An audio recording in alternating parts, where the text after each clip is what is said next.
8 in the evening, November 1st, 2025. A mayor in a white hat holds his baby son at a candlelight festival in Uruapan, Mexico. Mexico's own president called him too extreme.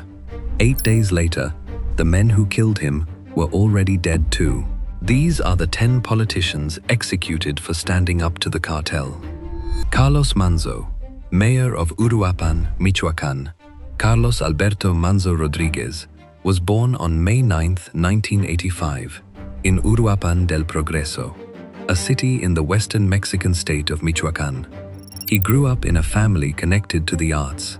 His father had founded Uruapan's first gallery for visual artists, and Carlos spent part of his early working life inside that same world, taking jobs in an art gallery and later as an administrative assistant.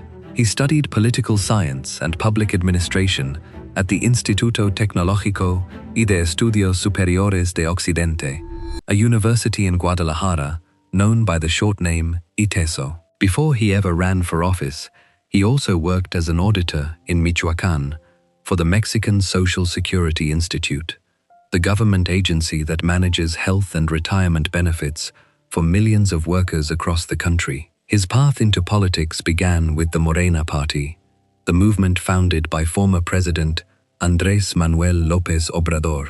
Manzo won a seat in Mexico's Chamber of Deputies representing the 9th District of Michoacán, serving from September 2021 until February 2024.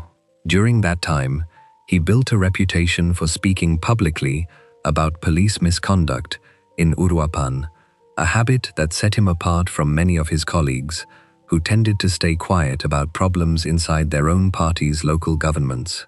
In early 2024, Manzo resigned his seat and broke away from Morena entirely.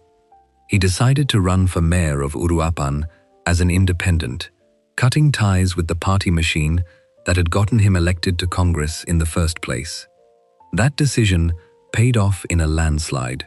In the June 2024 election, Manzo won 95,381 votes, which came out to 66.7% of the total ballots cast in the mayoral race. His closest opponent, running under the Morena banner, received only 21,215 votes, a gap of more than 4 to 1. Manzo became the first independent mayor in Uruapan's history. He took office on September 1, 2024, with a term set to run until 2027. Around the city, people started calling him El del Sombrero, meaning the one with the hat, because of the wide-brimmed straw hat he wore constantly, on the campaign trail and later in office. It became his visual signature, the same way a uniform or a hairstyle can become shorthand for a public figure.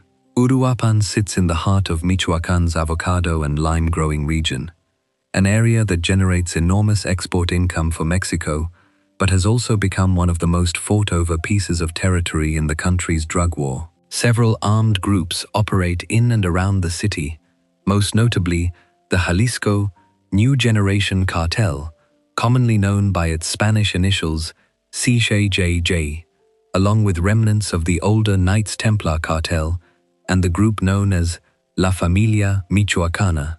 These organizations do not limit themselves to drug trafficking. In Michoacán, they have built extortion rackets targeting avocado and lime producers, charging so-called protection fees to farmers and packing houses, and using violence, or the threat of violence, to enforce payment. Local surveys in the period around Manzo's death found that 82.6% of Uruapan residents said they felt unsafe in their own city, compared with a national average of 63%, a gap that reflected just how much the extortion economy had reshaped daily life there. Manzo built his entire political identity around confronting that reality head-on.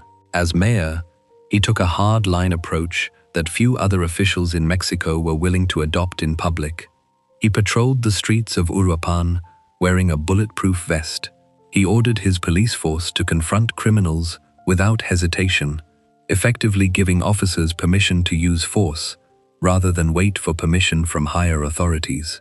He banned his own police from covering their faces while on duty, a policy aimed at building trust with residents and making clear that officers were not hiding their identities the way some corrupt police forces had done in the past when working alongside criminal groups. He also encouraged what became known locally as the Movement of the Hat, a citizen-based effort, named after his own signature hat, meant to get residents more involved in monitoring their local government and pushing for community improvements alongside the security crackdown. This approach earned Manzo comparisons to El Salvador's president, Nayib Bukele, who became internationally known for mass incarceration policies aimed at gang members. Manzo publicly rejected the comparison, but it followed him anyway, in part because his rhetoric matched the tone, even when his actual policy tools as a Mexican municipal mayor were far more limited than those available to a national president. Manzo also used his public platform to criticize people well above his own level of government. He accused Michoacán Governor Alfredo Ramírez Bedoya, a political ally of President Claudia Sheinbaum, along with the state police under his command, of corruption and of failing to stop the criminal groups operating openly in the state. He directed similar criticism at Sheinbaum herself, telling local media in September 2025 that Mexico needed greater determination from its president in confronting the cartels, and stating that he would not take a single step back from his position, regardless of the risk. That risk was not abstract to him.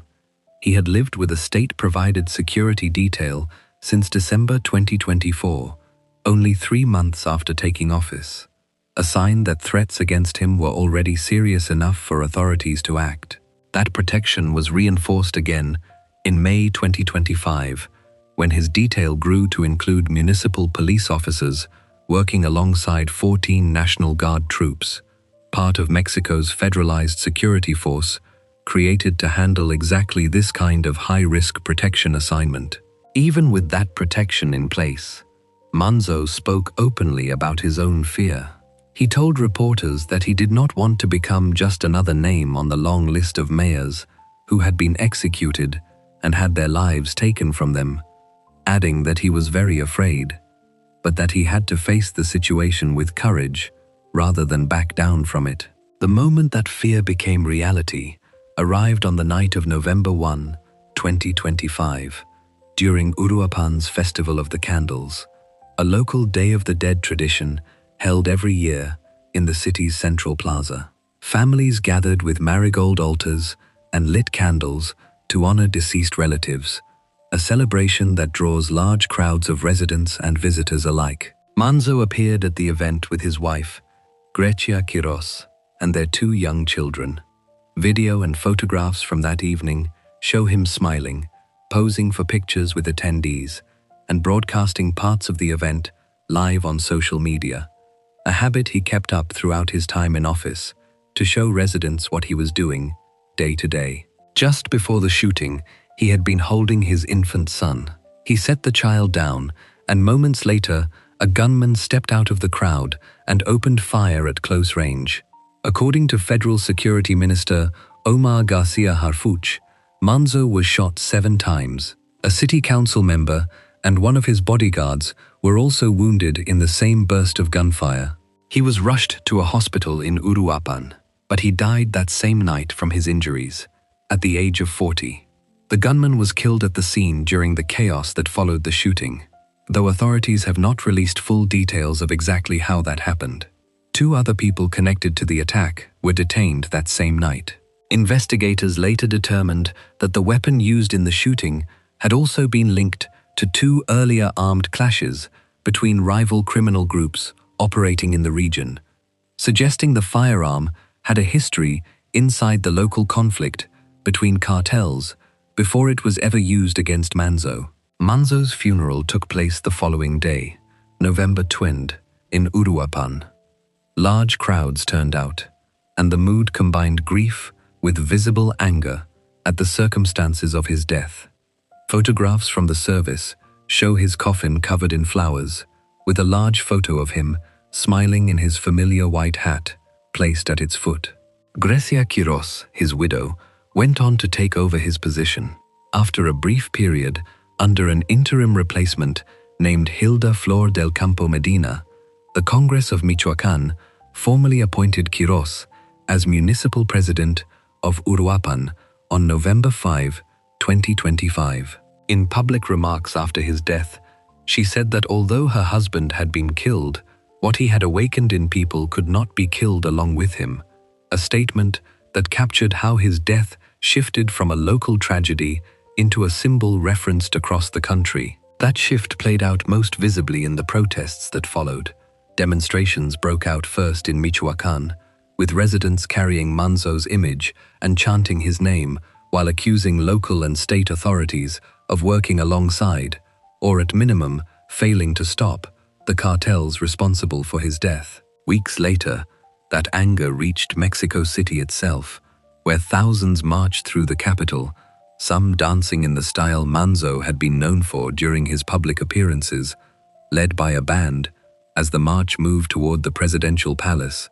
As the crowd drew closer to that building, the tone shifted from mourning to confrontation, with chants calling for an end to what protesters described as a state arrangement that let organized crime operate freely, and criticism directed squarely at Morena, the ruling party, both nationally and through Governor Ramirez Bedoya in Michoacán. President Sheinbaum, who had frequently clashed publicly with Manzo over security policy while he was alive, called his death an irreparable loss.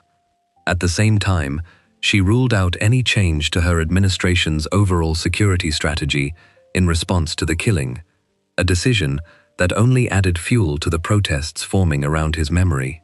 Garcia Harfuch, the federal security minister, pledged that the investigation would not end in impunity and that no line of inquiry would be dismissed until those responsible were identified. The investigation that followed, over the next several months, produced a steady stream of arrests, each one adding new detail to how the killing had been planned. On November 19, 2025, Garcia Harfuch announced the arrest of a man identified only as Jorge Armando, known by the alias El Licenciado, meaning the graduate. He was detained in Morelia, the capital of Michoacán, and identified as one of the masterminds behind the killing and as a leader of the criminal cell that had planned it. Investigators said he was affiliated with the CJNG. According to information later reported by Mexican outlets including Milenio, Jorge Armando had used an encrypted messaging platform to direct the cell responsible for tracking Manzo's movements and coordinating the attack, and had pressured his men to open fire even if the mayor was surrounded by members of the public at the time. Just over a week before that arrest, on November 10, 2025, two members of the same cell, identified as Fernando Josue and Ramiro, were found dead on a highway. Authorities have said this was likely an effort by the cartel to eliminate potential witnesses and prevent the investigation from advancing any further, a pattern that shows up repeatedly in cartel-related cases where lower-level operators are killed by their own organization once they become a liability. 7 bodyguards, all public servants connected to Manzo's own security detail or city government, were later arrested by the Michoacán State Attorney General's office on suspicion of aggravated homicide committed through omission, meaning prosecutors believe they may have failed to act in a way that allowed the attack to succeed, whether through negligence or deliberate cooperation with the plotters. In January 2026, further reporting identified a former Uruapan City Hall employee named Samuel, who had served as the Director of Public Relations and Protocol for the Mayor's office. According to testimony gathered by investigators, Samuel had agreed to participate in a plan originally devised by the CDENG to remove Manzo from office permanently, allegedly in exchange for drugs. Then, in March 2026, authorities announced the arrest of a man identified as Gerardo, known by the alias El Congo, who had reportedly worked directly under Jorge Armando. Officials said that before his arrest, El Congo led a cell of change hitmen responsible for extorting avocado and lime producers throughout the municipality of Uruapan, the same extortion economy that Manzo had spent his time in office trying to confront. Reporting around this time also indicated that the cartel had offered a reward of roughly 2 million pesos, close to $35,000, to anyone willing to carry out the killing, treating the assassination of a sitting mayor as a paid contract rather than a spontaneous act. Manzo's older brother, Juan Daniel Manzo, who serves as the Deputy Secretary of the Interior for the state of Michoacán, spoke about his brother's death in the weeks that followed. He described organized crime in Mexico as a monster whose reach crosses international borders and extends into nearly every part of government and business. He said his brother had known the confrontation with that monster was a serious gamble, one connected to ambitions that reportedly extended beyond the mayor's office toward higher political positions someday. He said plainly that it was a risky bet and that his brother had ultimately lost it. He added that he wished his brother had shown more caution, a rare moment of a family member questioning the strategy of a public figure who had, by that point, become something close to a folk hero to many ordinary Mexicans exhausted by cartel violence. By the time the investigation reached its 5th month, more than a dozen people had been taken into custody in connection with the case, ranging from cartel operators and a mastermind with direct Sijeng ties, down to municipal employees and members of Manzo's own protective detail. Multiple lines of inquiry remained open, and authorities continued to describe the case as active rather than closed. What made Manzo's killing land so heavily across the country was not just the brutality of the act itself, carried out in front of families celebrating a holiday built around remembering the dead, but the fact that he had said out loud, weeks earlier, that he expected something like this might happen to him, and chose to keep going anyway. Before we move on, if you're enjoying this analysis, please consider subscribing. It helps the channel tremendously. Not every mayor who confronted these same cartels in Mexico got the warning that Manzo did, and not every one of them died in front of cameras during a public festival. One of them was sworn into office, promising peace, and was murdered so violently that the details of his death are still difficult for many Mexicans to hear even now. Alejandro Arcos, mayor of Chilpancingo, Guerrero Alejandro Arcos Catalán, was born on February 12, 1981, in Chilpancingo de los Bravo, the capital city of the Mexican state of Guerrero. He spent his whole life and his entire political career in that same city. He earned a licentiate degree, roughly equal to a bachelor's degree, in political science and public administration from the Universidad Sentimientos de la Nación. From 2012 to 2015, he represented the 1st District of Guerrero in the State Congress as a member of the Party of the Democratic Revolution, a party generally known by its Spanish initials, PRD. Arcos wanted to be mayor of his hometown for years before he actually got the job. Reporting from the Telegraph and other outlets confirms that the June 2024 election he eventually won was his 3rd attempt at the office, meaning he had already lost 2 previous mayoral races in Chilpancingo before finally succeeding. That victory came on June 2, 2024, the same day Claudia Sheinbaum was elected as Mexico's first female president in the country's national vote.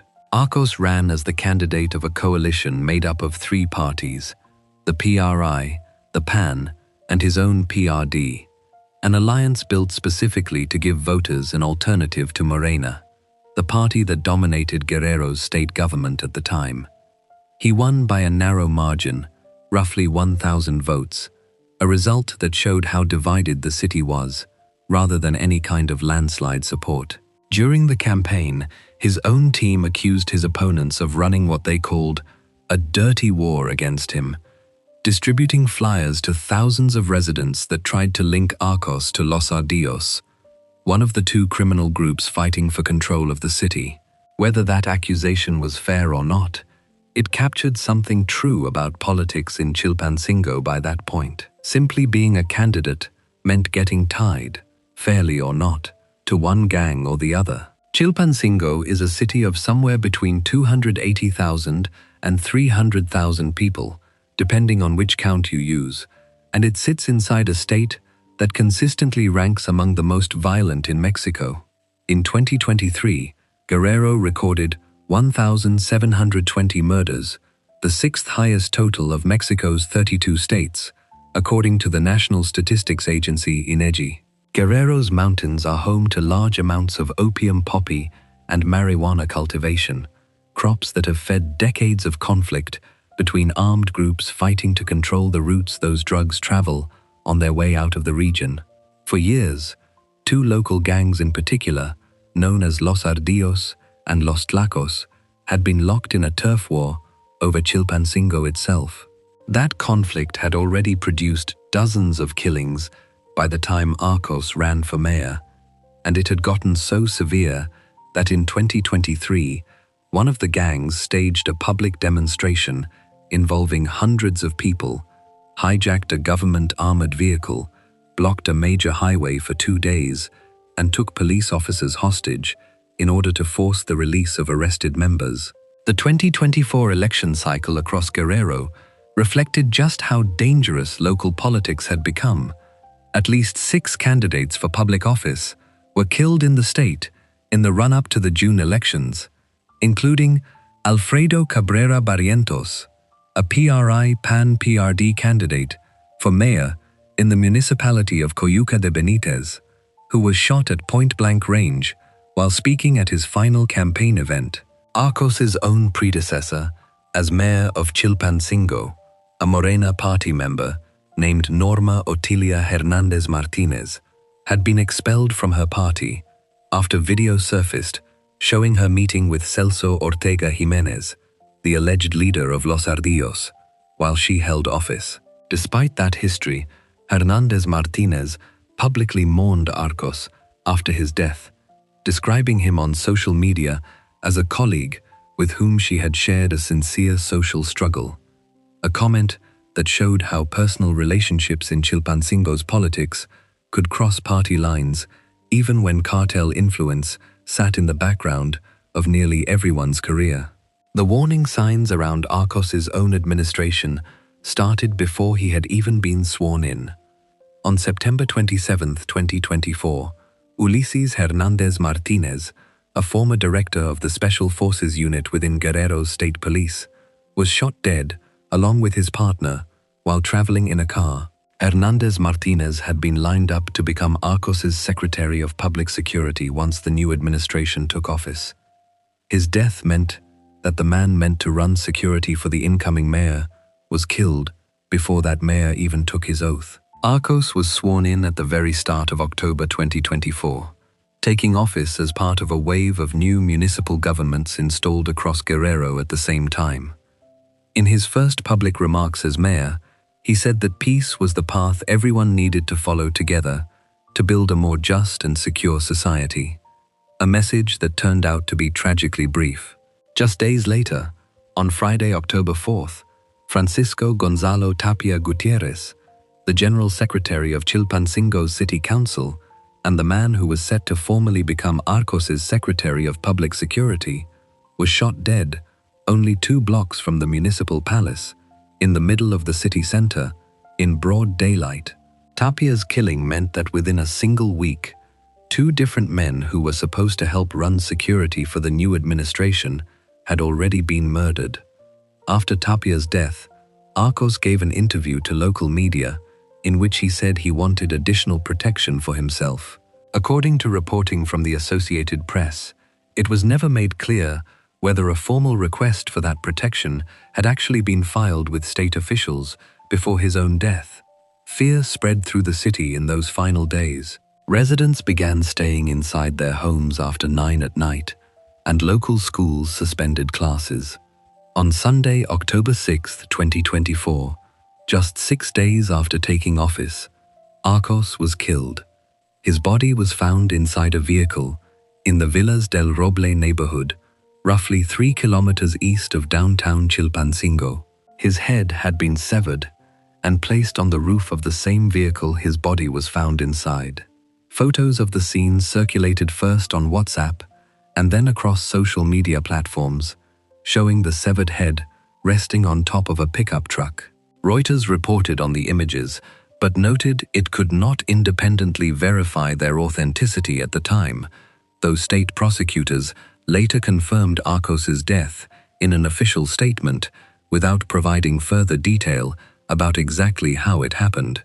One early report from the organization Justice in Mexico stated that, according to unofficial versions of events, Arcos had been attending a meeting with a local criminal group in a neighboring area at the time he was killed, though this specific detail was never confirmed by Guerrero's state prosecutors in their public statements. Guerrero Governor Evelyn Salgado condemned the killing the same day it was confirmed, writing on social media that the loss was mourned by the entire society of Guerrero and filled the state with indignation.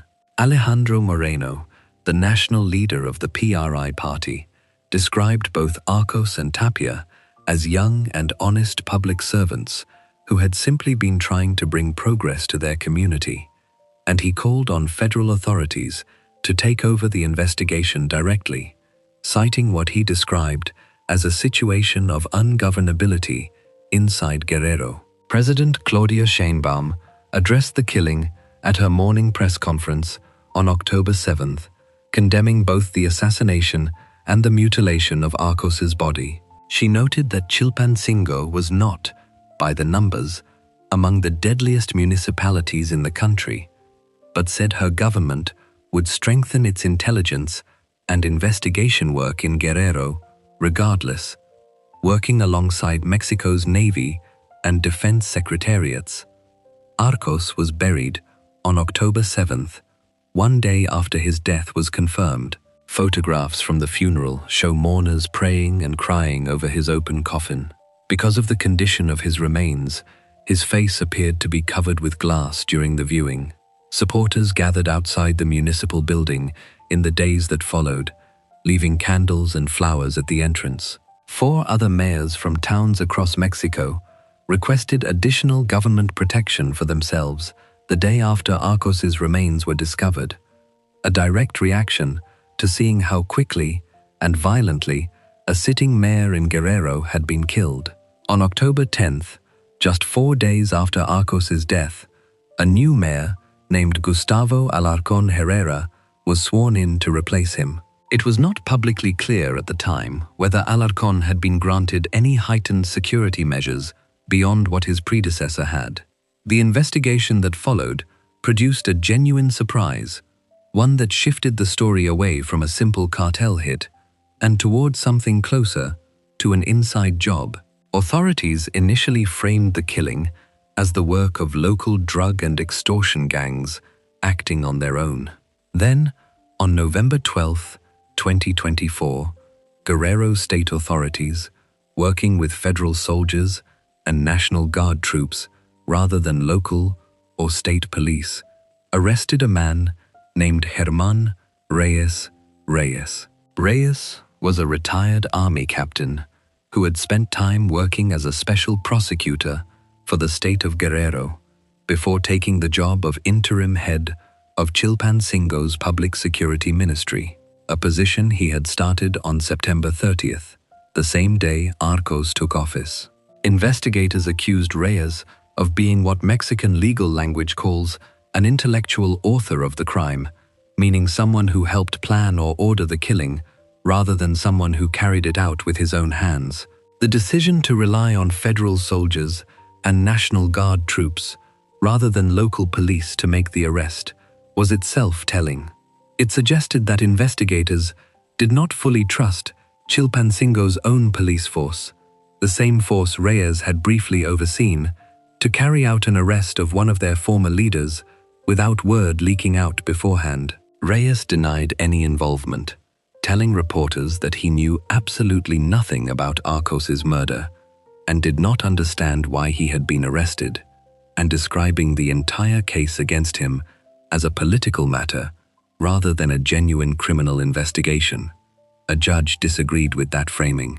On November 18, 2024, Reyes was formally linked to trial for the killing, meaning a judge had reviewed the evidence gathered so far and found it sufficient to move the case forward, giving prosecutors roughly 1 month at that point to build out the full case against him. That same week, Omar Garcia Harfuch, Mexico's top federal security official, stated publicly that Arcos appeared to have been killed by Los Ardillos, the same gang that Guerrero investigators believed Reyes had been working with.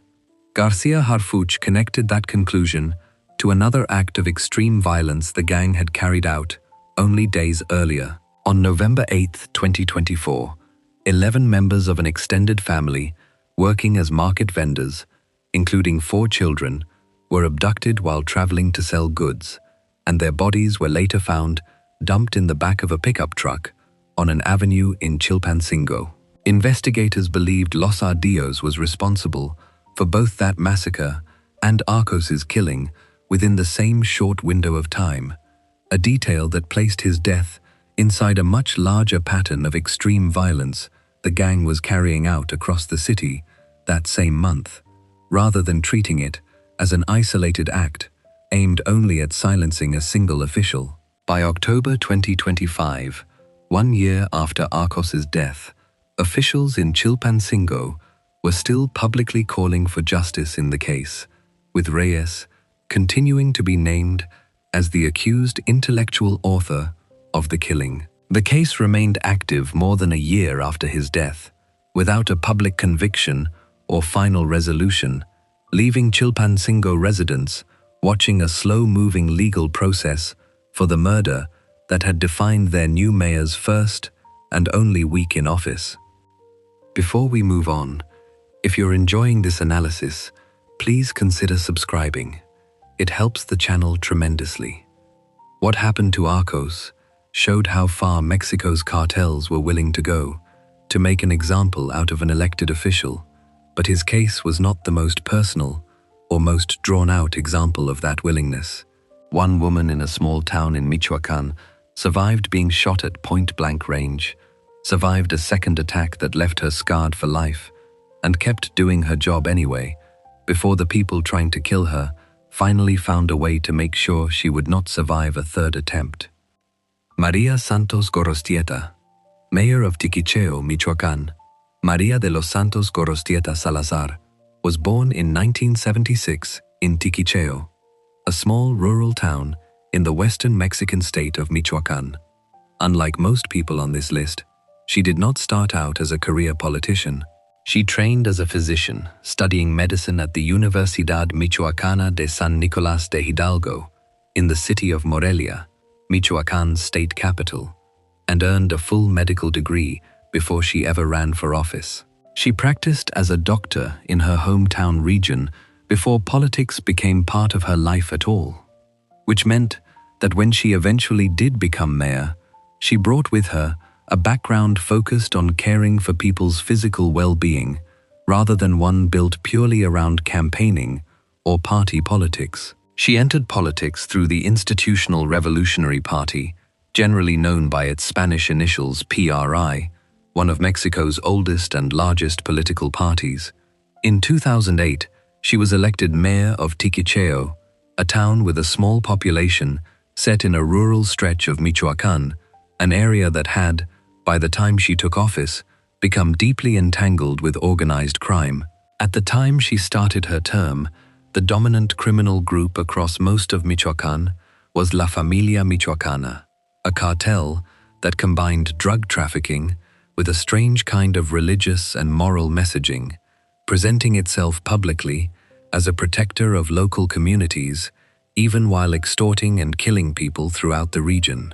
In 2011, partway through the period surrounding her time in office, La Familia Michoacana split apart, and one of the factions that broke away formed a new group called the Knights Templar Cartel, which took over much of the same territory and adopted similar branding built around loyalty, supposed codes of honor, and quasi-religious symbolism, while continuing many of the same violent practices. Gorostieta was married to José Sanchez Chavez, who had himself previously served as mayor of Tiquicheo before her. Together, they had 3 children. As mayor, she devoted her time in office to the needs of farmers, ranchers, students, children, women, and elderly residents in her community, according to accounts of her tenure published after her death. She was known specifically for refusing bribes from drug traffickers operating in and around Tiquicheo, and for speaking out publicly against the cartel's activity in her town, rather than staying quiet, the way many local officials in similarly dangerous parts of Mexico chose to do. She often said that her Catholic faith shaped the way she approached her responsibilities as a public official. In 2009, she spoke about the importance of putting a woman in the mayor's office, saying at the time that the most important thing was not letting fear take control. A statement that earned her an early reputation in Tiquicheo as someone genuinely committed to civic responsibility rather than just holding a title. That commitment made her a target almost immediately. In October 2009, gunmen ambushed the car she was traveling in with her husband. José Sanchez Chavez was killed in the attack. Gorostieta survived, but she was seriously wounded, injuries severe enough that she was later left needing a colostomy bag as a permanent result of the damage done to her body that day. Losing her husband in the same attack that nearly killed her would have been enough reason for almost anyone to step back from public life entirely. Gorostieta did not. She stayed in office and kept working. During this same period, she also tried to expand her political career beyond the mayor's office, running for a seat in the Chamber of Deputies, the lower house of Mexico's federal Congress. She lost that race and returned to her position as mayor of Tiquicheo rather than leaving public service altogether. Roughly 3 months after the first attack that killed her husband, in January 2010, gunmen ambushed her again. She survived a second time, though she suffered serious injuries once more, described by multiple outlets as involving several gunshot wounds. After that second attack, rather than hide what had happened to her, she made a deliberate choice to make her injuries public. She published photographs of her own scars and wounds in Tiquicheo's official municipal newsletter, along with a written statement explaining why she was doing it. She said she wanted to show people her wounded and damaged body, adding that she felt no shame in it because it stood as living proof that she remained a strong and righteous woman despite everything that had been done to her. After that same attack, she also said publicly that she would keep rising back up as many times as her faith allowed her to, so she could continue seeking, fighting for, and carrying out plans and projects that would benefit the people of her town, especially those who needed help the most. Her relationship with her own political party grew strained around this same time. At some point during her term, the PRI leadership urged her to resign from the mayor's office, reportedly because of the ongoing danger and controversy surrounding her position. Rather than step down, Gorostieta chose to leave the PRI entirely. In August 2010, she joined the Party of the Democratic Revolution, generally known by its Spanish initials PRD, and finished out the remainder of her term as mayor under that party's banner, instead of resigning the way her original party had wanted. The broader political environment in Michoacán during these same years showed just how deeply organized crime had worked its way into local government. In 2010, a number of mayors, police chiefs, and other public officials across the state were arrested and formally charged with helping La Familia Michoacana, accused of providing the cartel with protection, information, or simple cooperation in exchange for being left alone or being paid off. According to reporting from the Los Angeles Times, most of those charges were eventually dropped, a detail that speaks to how difficult it was, and often still is, to make corruption charges against local officials in Michoacán stick in court, even when the accusations involve direct cooperation with a violent cartel. Against that backdrop, An official who refused bribes and spoke openly against the cartels operating in her town stood out as unusually rare and unusually exposed. Gorostieta finished her term as mayor of Tiquicheo in 2011. After the death of her first husband, she remarried, this time to a man named Nereo Patiño Delgado. By this point, she was no longer holding public office. She had survived 2 direct attempts on her life while serving as mayor, lost her first husband in one of them, and left her position at the end of her legal term rather than through resignation. For most people, stepping away from office after living through that kind of violence would mark the end of the danger, or at least the start of a quieter chapter. That was not what happened to her. On November 12, 2012, more than a year after she had left the mayor's office, Gorostieta was driving her young daughter to school in Morelia when gunmen intercepted her vehicle. According to multiple accounts of what happened, she pleaded with the men who stopped her to leave her daughter alone. The attackers agreed to let the child go, then took Gorostieta with them by force.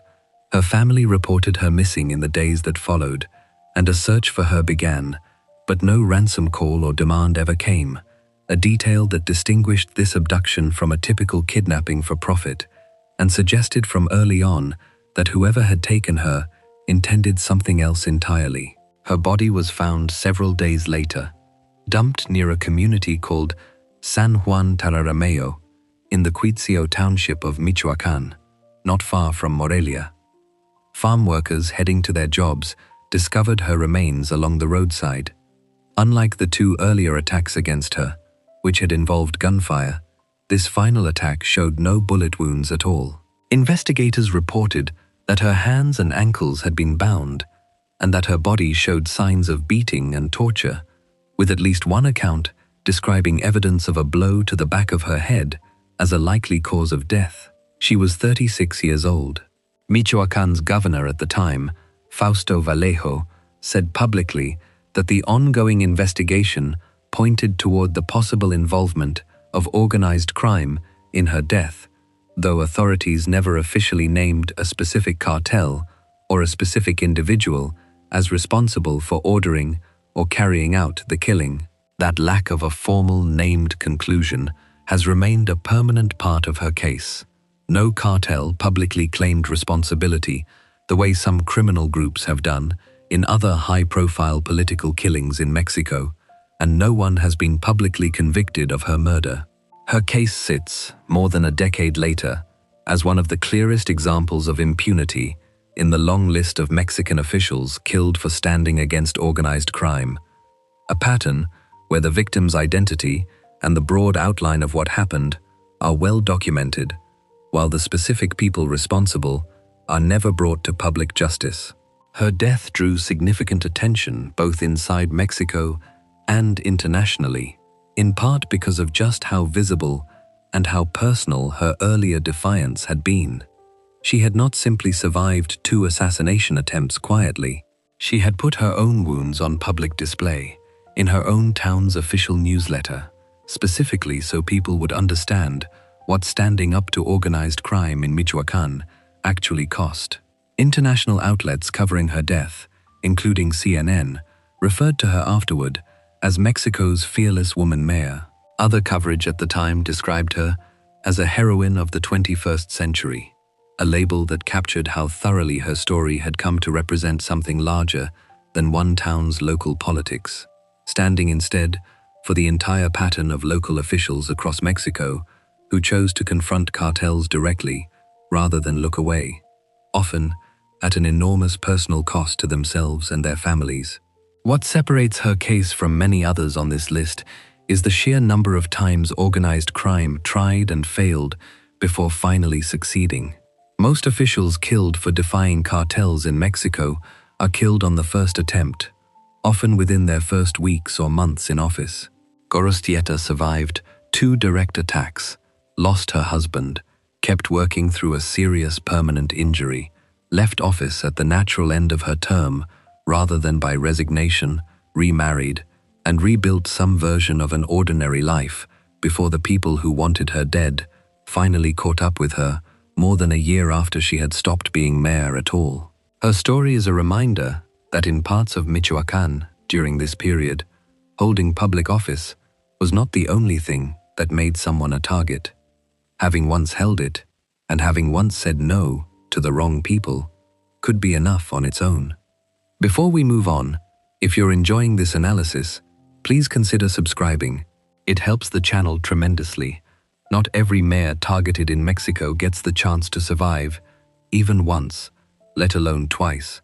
One of them did not even get a full day in office before the same forces came for her, killing her in her own home only hours after she took her oath, in front of the people who loved her most.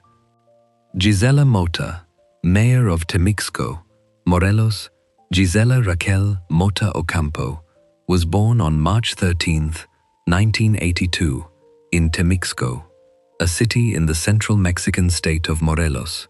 She got involved in political activity unusually young. According to profiles published after her death, she began attending political rallies and protests at the age of 12, long before she had any formal role in government. She later studied law at university, a path that led her naturally into a political career built around gender equality and environmental issues, areas she focused on while holding positions inside her political party. Mota belonged to the Party of the Democratic Revolution, generally known by its Spanish initials PRD, a left-leaning party that had built a national reputation for taking a hard line against corruption and organized crime. From September 2012 to August 2015, she served as a plurinominal deputy in Mexico's Federal Chamber of Deputies, representing the state of Morelos in the national legislature. A plurinominal deputy is a member of Congress, elected through a proportional representation system rather than through winning a specific district directly, a common feature of how Mexico's lower house is structured. That national role gave her several years of experience inside federal politics before she ever ran for local office back in her home city. In June 2015, Mota ran for and won the mayor's race in Temixco, becoming the first woman ever elected to that position in the city's history. Before she took office, though, an incident from October 2015 gave an early and less flattering look at her public conduct. She was arrested following a vehicle collision in which she had been driving drunk. According to reports from the time, she assaulted a traffic officer at the scene, tried to avoid paying for the damage she had caused by pointing to her status as the incoming mayor-elect, and insulted several people who were present. Video footage of the incident spread widely across Mexican media and went viral online. It is a detail that belongs in any accurate account of her, not because it changes what ultimately happened to her, but because leaving it out would present an incomplete picture of a real person rather than a flattened symbol. The state Mota was about to lead had one of the most dangerous security situations in the entire country at the time. Morelos, with a population of roughly 1.9 million people, had the fourth highest murder rate of any state in Mexico, trailing only Sinaloa, Guerrero, and Chiapas, according to figures from the non-governmental organization Citizen Council for Security and Criminal Justice. The same organization ranked Morelos among the top 2 states in the country for kidnappings, extortion, and rape. 2 rival criminal groups, known as Los Rojos and Guerreros Unidos, had been fighting a bitter turf war across the state for years by the time Mota took office. Both organizations had emerged from the remains of the Beltran-Leyva cartel, a once powerful criminal group that fractured after its leader was killed by Mexican forces in the state capital of Cuernavaca back in 2009. Los Rojos had come to dominate criminal activity in Temixco specifically, while Guerreros Unidos held sway in neighboring Cuernavaca, just south of the state's border with the equally violent state of Guerrero. Mota was sworn in as mayor of Temixco on January 1, 2016, New Year's Day. In her inaugural address, She promised to root out political corruption in her city and quoted the leftist Uruguayan writer Eduardo Galeano as part of her speech. She also declared publicly that her fight against organized crime would be frontal and direct, language her party later repeated in a formal statement, describing her as a strong and brave woman for saying it. After the ceremony, she met with the new members of her cabinet, ate a late dinner, and went home to rest, exhausted from her first day in office, while members of her family reportedly stayed up celebrating what they saw as a major milestone for her and for the city. Her final public Facebook post, dated December 31st, the day before her swearing-in, showed her holding a newborn infant wrapped in blankets, which she described as, without a doubt, the best gift she could have received heading into her first term. She never made it through her second day. Early on the morning of January 2nd, 2016, at around 7 a.m., a group of at least 4 armed men broke into her family's home in Pueblo Viejo, a small community within Temixco.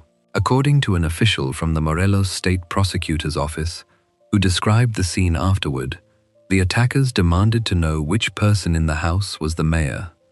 Mota reportedly answered that it was her, and the gunmen shot her immediately after she identified herself.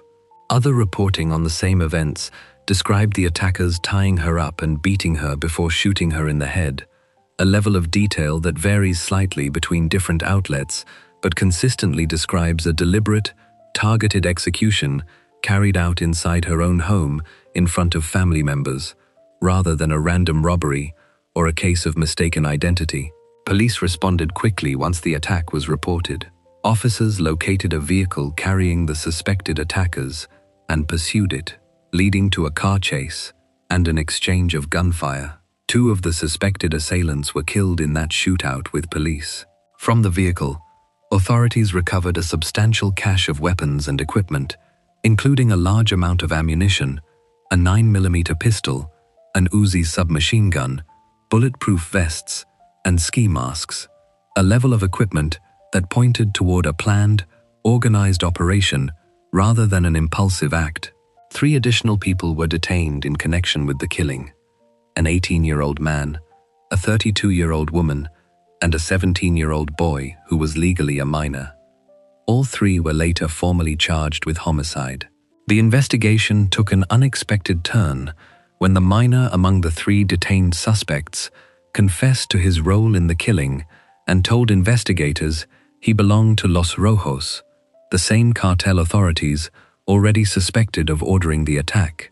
He then led investigators to 2 clandestine burial pits in a rural area, where they discovered the remains of 4 additional people who had been killed and buried separately from the Mota case. Officials did not say publicly whether those 4 bodies were directly connected to the plot against the mayor, but the discovery showed how deeply the same criminal cell was involved in violence well beyond the single high-profile killing that had drawn national attention to it. Separately, one of the suspects reportedly told authorities that the group had been paid roughly 500,000 Mexican pesos, close to 29,000 or 30,000 US dollars at the time, to carry out the assassination, treating the killing of a sitting mayor as a straightforward paid job rather than a spontaneous act of violence. Investigators and Morelos state officials offered more than one explanation for why Mota specifically had been targeted. Governor Graco Ramirez said publicly that Mota had been careless in choosing not to use bodyguards, despite holding a position that clearly carried real risk in a state like Morelos. He also said she had become closely associated with his own administration's policies, in particular, a plan to place local and municipal police departments in different cities under a single, unified state-level command structure. That kind of reform threatened the way cartels like Los Rojos had built relationships with, or infiltrated, local police forces in individual towns, since a unified command would make it much harder for a single gang to control policing in just one city, the way they may have grown used to doing. Separately, other reporting framed her death as part of a broader campaign by Los Rojos to seize control of town halls and local government resources across the wider region, suggesting her killing may have functioned as one part of a larger strategy rather than a response to one specific policy alone. Both explanations point to the same basic reality, that her position as an incoming reform-minded mayor made her dangerous to the cartel's local interests almost immediately, regardless of which specific piece of that danger triggered the final decision to kill her. Reaction to her death came quickly at every level. Governor Ramirez declared 3 official days of mourning across Morelos and ordered flags on all state government buildings lowered to half-mast. He also ordered increased security measures for every mayor across the state, though authorities did not release full details of exactly what those measures involved. He stated firmly that there would be no impunity in the case and that state officials would not give in to what he called a challenge from criminals. At a memorial mass held for Mota in Temixco, Roman Catholic Bishop Ramon Castro said he hoped and prayed that her death would help make everyone more aware of the depth of the crime problem in the region, adding that he was no expert, but that it seemed clear entire communities in the area were effectively in the hands of organized crime, something he said he had been warning about and pleading over for some time, without anyone being able to do anything about it. At a public wake held for Mota at Temixco's municipal building, activists from her own party, the PRD, gathered and banged drums while chanting slogans declaring that Gisela lives and that the struggle would continue, turning her death almost immediately into a rallying point for continued political resistance to cartel influence in local government. The PRD's national leadership formally released condolences to her family, again repeating the description of her as a strong and brave woman who had committed publicly to fighting organized crime head-on just one day before her death. At the international level, agencies within the United Nations focused on human rights and women's rights issued a joint condemnation of the killing, describing it as a grave crime that also disrupted the political rights of women guaranteed under Mexico's own constitution, framing her death not only as an act of cartel violence, but specifically as an attack on the ability of women to hold political office safely in parts of Mexico where organized crime held significant local power. Mota's death did not occur in isolation.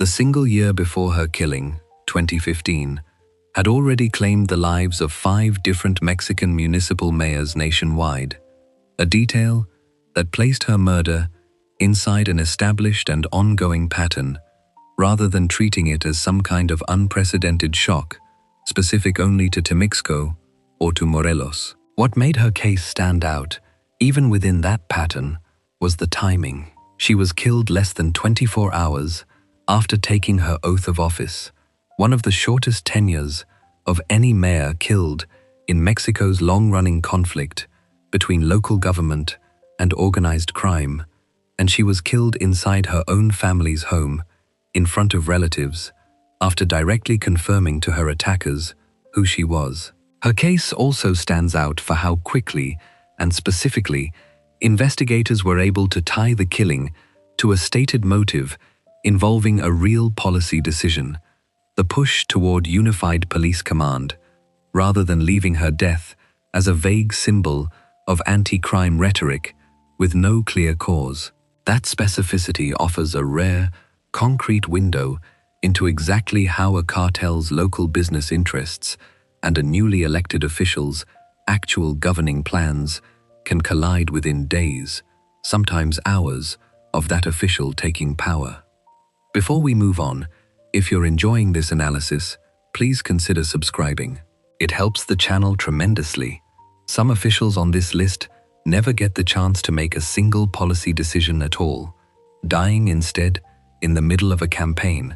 Before they ever reach the office people had already chosen them to fill. One of them was gunned down in broad daylight while riding in his own campaign convoy, Days before an election, he was widely expected to win by a wide margin in an attack that killed not just him, but several of the people traveling alongside him.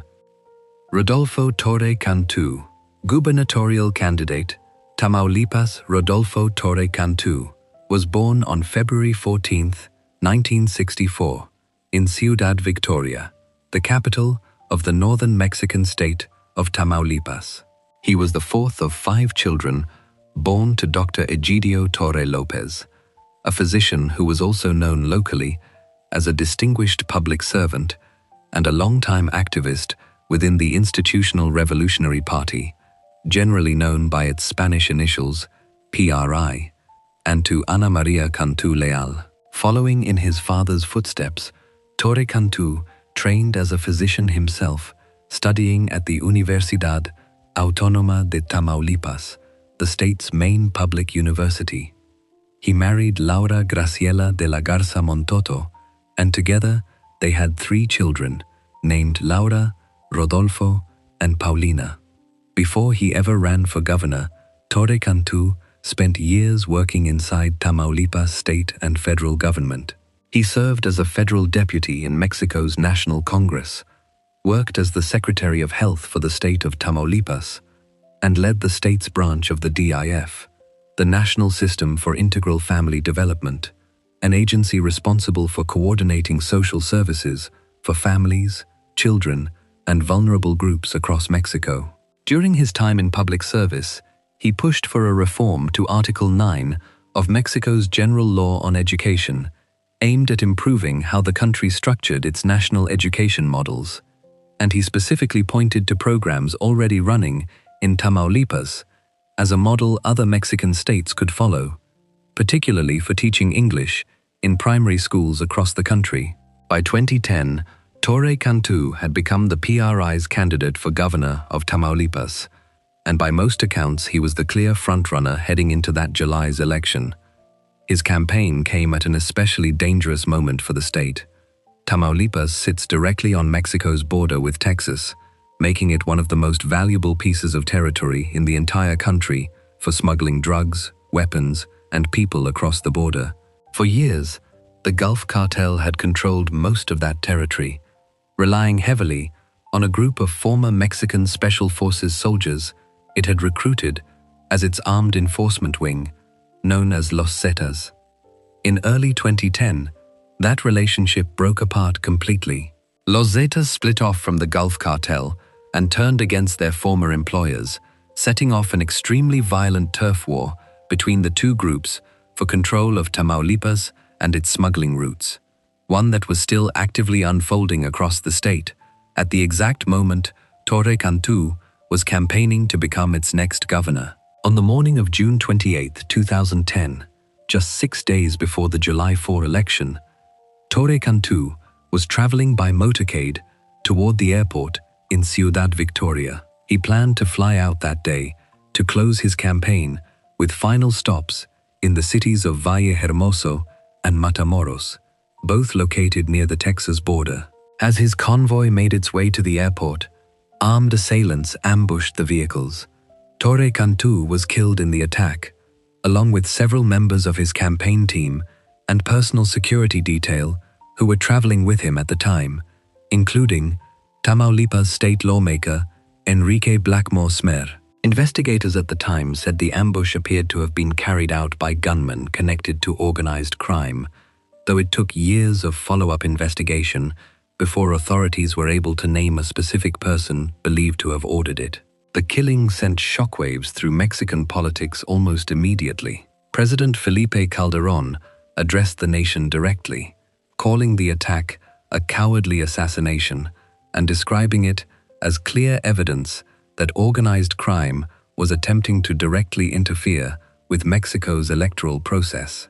Commentators and journalists covering the story repeatedly described it as the highest-profile political assassination in Mexico since the killing of presidential candidate Luis Donaldo Colosio back in 1994, a comparison that captured just how unusual it was for a cartel-linked attack to reach someone at the level of a leading gubernatorial candidate rather than a small-town mayor or a local official.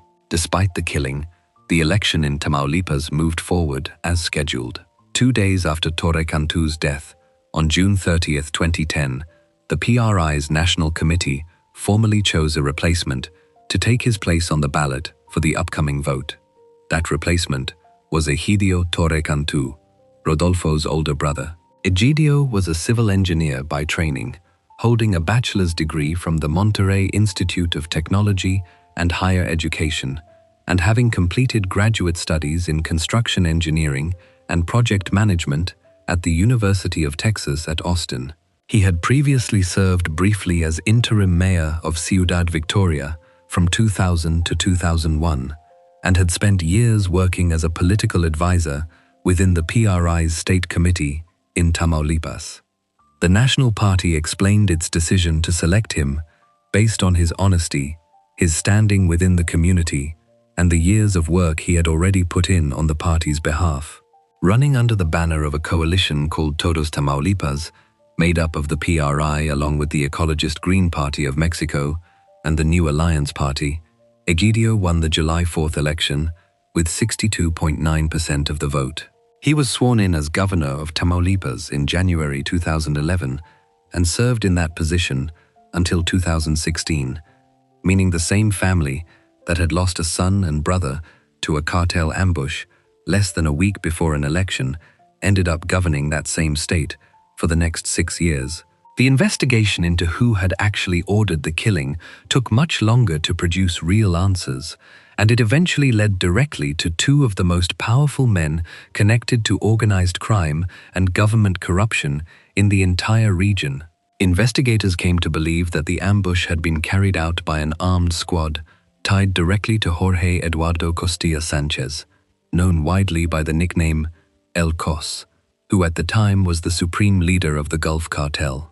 According to reporting on the case, Torre Cantu had refused to help protect certain financial investments connected to the cartel's money laundering operations, and the assassination was reportedly carried out in direct response to that refusal. Costilla Sanchez remained a wanted man for 2 more years after the killing, before Mexican Navy Marines finally located him in September 2012, staying at a residence in the Lomas de Rosales neighborhood of Tampico, a city in Tamaulipas.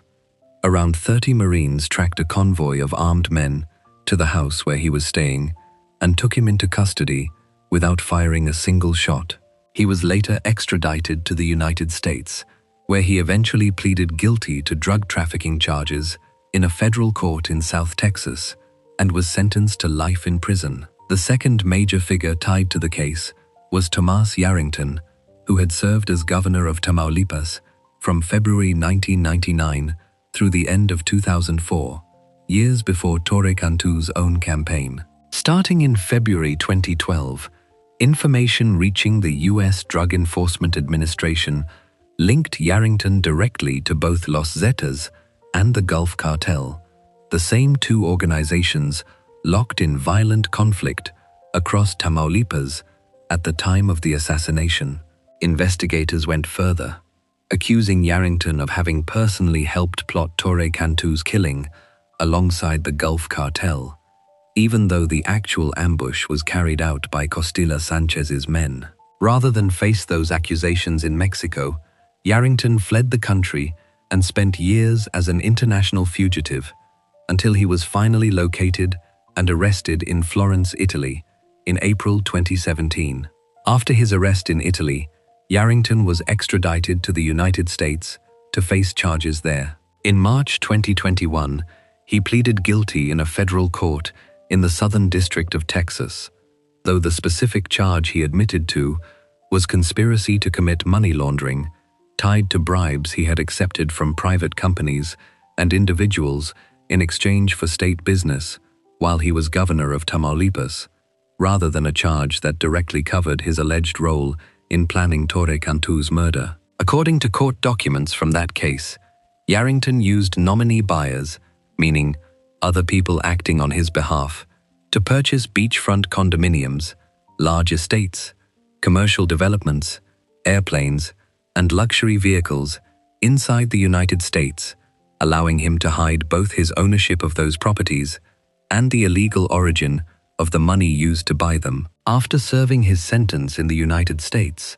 immigration authorities removed Yarrington from the country in April 2025, sending him back to Mexico, where he remains wanted on separate charges of organized crime and conducting transactions with illegally obtained resources.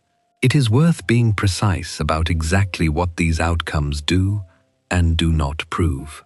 Both Costilla Sanchez and Yarrington were publicly and repeatedly linked by investigators, journalists, and court proceedings to the killing of Rodolfo Torre Cantu. But the actual criminal convictions each man eventually received in the United States were for drug trafficking and money laundering respectively, tied to their broader criminal activity rather than a specific homicide charge naming Torre Cantu as the victim. As a matter of formal legal record, more than a decade after the ambush, no one has been publicly and definitively convicted specifically for ordering or carrying out his assassination, even though the general outline of who was almost certainly responsible has been laid out extensively across Mexican and American law enforcement reporting. What makes Torre Cantu's case stand apart from many others on this list is exactly what made it so shocking at the time. He was not a small-town mayor working with a handful of local police officers for protection. He was the clear frontrunner in a state governor's race, days away from what most observers expected to be a comfortable win, traveling with a full campaign entourage and security detail. His killing proved that Mexico's cartels, and specifically the Gulf Cartel, during its war with the breakaway Zetas, were willing to reach all the way to the top of state-level electoral politics when their financial interests were threatened, not just the local officials who dealt with police departments and city budgets on a day-to-day basis. Before we move on, if you're enjoying this analysis, please consider subscribing. It helps the channel tremendously. The same forces that killed Torre Cantu in Mexico in 2010 were not unique to that country or to that decade. 2 decades earlier, and a continent away, a very similar pattern had already played out in Colombia, where cartel leaders decided that if a politician's rise to power threatened their business, that politician simply would not be allowed to reach the office voters had chosen him for. Rodrigo Lara Bonilla, Minister of Justice, Colombia. Rodrigo Lara Bonilla was born on August 11, 1946, in Neiva, the capital of Colombia's Huila department, a region in the country's southern interior. He studied law at the Universidad Externado de Colombia, one of the country's respected law schools, and moved into public life almost as soon as he finished his education. He joined the Liberal Revolutionary Movement, a political party founded and led by former Colombian President Alfonso López Michelsen, and quickly built a career inside it. In 1969, at only 23 years old, Lara was appointed mayor of his hometown, Neiva, an unusually young age to hold that kind of office. From there, he kept climbing steadily through Colombian politics. He served as a city councillor, first in Neiva and then in other towns across Huila, working on local matters like urban planning and community services. He moved up to become a diputado, or elected representative, in the Huila Departmental Assembly, a role that gave him experience shaping policy at the regional level before he ever reached national politics. In 1978, he moved into Colombia's National Congress, eventually serving in both its House of Representatives and its Senate. Alongside a fellow liberal politician named Luis Carlos Galán, Lara helped found a political faction known as Nuevo Liberalismo, or New Liberalism, built specifically around fighting political corruption and pushing back against the growing influence that Colombia's drug cartels had begun exercising over public institutions. This shared project with Galán would end up connecting the two men's stories permanently, since both eventually became targets of the same criminal network for pursuing the same basic mission. Lara married Nancy Restrepo Acevedo in 1974, Records show he had 4 sons across his life, named Rodrigo Armando Lara Sanchez, Rodrigo Lara Restrepo, Jorge Andrés Lara Restrepo, and Paulo José Lara Restrepo. One of his sons, Rodrigo Armando Lara Sanchez, went on to have his own political career decades later, serving as mayor of Neiva, the same city his father had once led, from 2016 to 2019, and later running as a vice presidential candidate in Colombia's 2022 election as part of a coalition ticket, finishing in 3rd place. In August 1983, President Belisario Betancourt appointed Lara as Colombia's Minister of Justice, replacing Bernardo Gaitan Mahecha in the role. He took office at a moment when Colombia's cocaine trade, and specifically the Medellin cartel, led by Pablo Escobar, had grown into an enormous and increasingly violent force, one that had already begun buying political influence at the highest levels of Colombian government. Lara moved aggressively against that influence almost immediately. At the time he became minister, Pablo Escobar was serving as an alternate member of Colombia's Congress, a position that gave him a degree of legal protection and public legitimacy despite his known criminal activity. Lara took direct aim at that arrangement. He gave a public speech in Congress, laying out Escobar's criminal background and drug trafficking ties in detail, a confrontation that led directly to Escobar being disqualified from his congressional seat and having his visa to the United States cancelled. Lara did not stop there.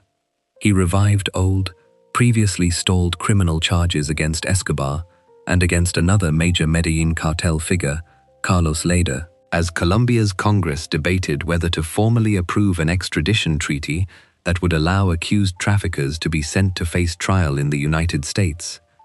Lara ordered the seizure of 250 aircraft belonging to Escobar, a direct financial and logistical blow to the cartel's smuggling operations.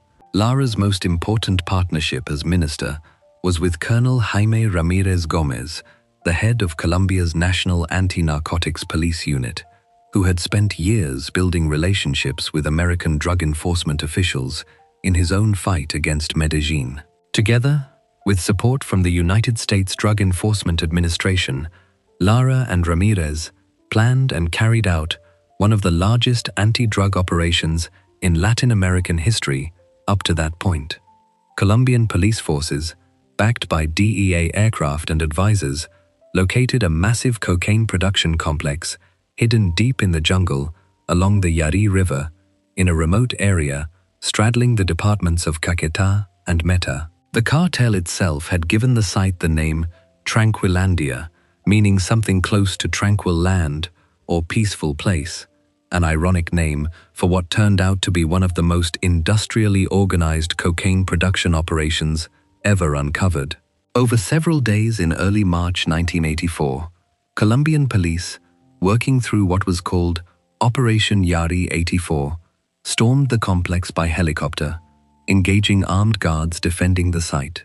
When the operation was finished, authorities had seized roughly 13.8 metric tons of cocaine, with an estimated street value at the time of more than $1 billion, making it the single largest narcotic seizure recorded in Latin America up to that point. The complex itself contained multiple cocaine processing laboratories, along with landing strips capable of handling small aircraft, its own basic health facilities, communications equipment, and even running water and electricity, revealing to the international press for the first time just how large and industrially organized Medellin's cocaine production had actually become. The raid dealt a genuine financial and operational blow to the Medellin cartel, but it also provoked exactly the kind of retaliation Colombian officials had reason to fear. While police forces were still physically present at the Tranquilandia site during the operation, cartel representatives reportedly approached Colonel Ramirez's own brother with an offer, promising a payment in the millions of dollars if Ramirez agreed to halt the operation immediately and withdraw his forces from the area. Ramirez refused the offer, and the operation continued. As police worked through the wreckage of the destroyed complex afterward, they recovered a written list naming individuals the cartel intended to target for retaliation. Both Ramirez's name and Lara's name appeared on that list. Rather than stay quiet in the face of these setbacks, Escobar responded publicly, denouncing Lara in the press and framing him as a puppet acting on behalf of American interests, an attempt to reframe Colombia's own anti-drug enforcement effort as foreign interference rather than a genuine domestic push against organized crime. Lara had already survived one earlier assassination attempt against him in Medellin before the Tranquilandia raid ever took place.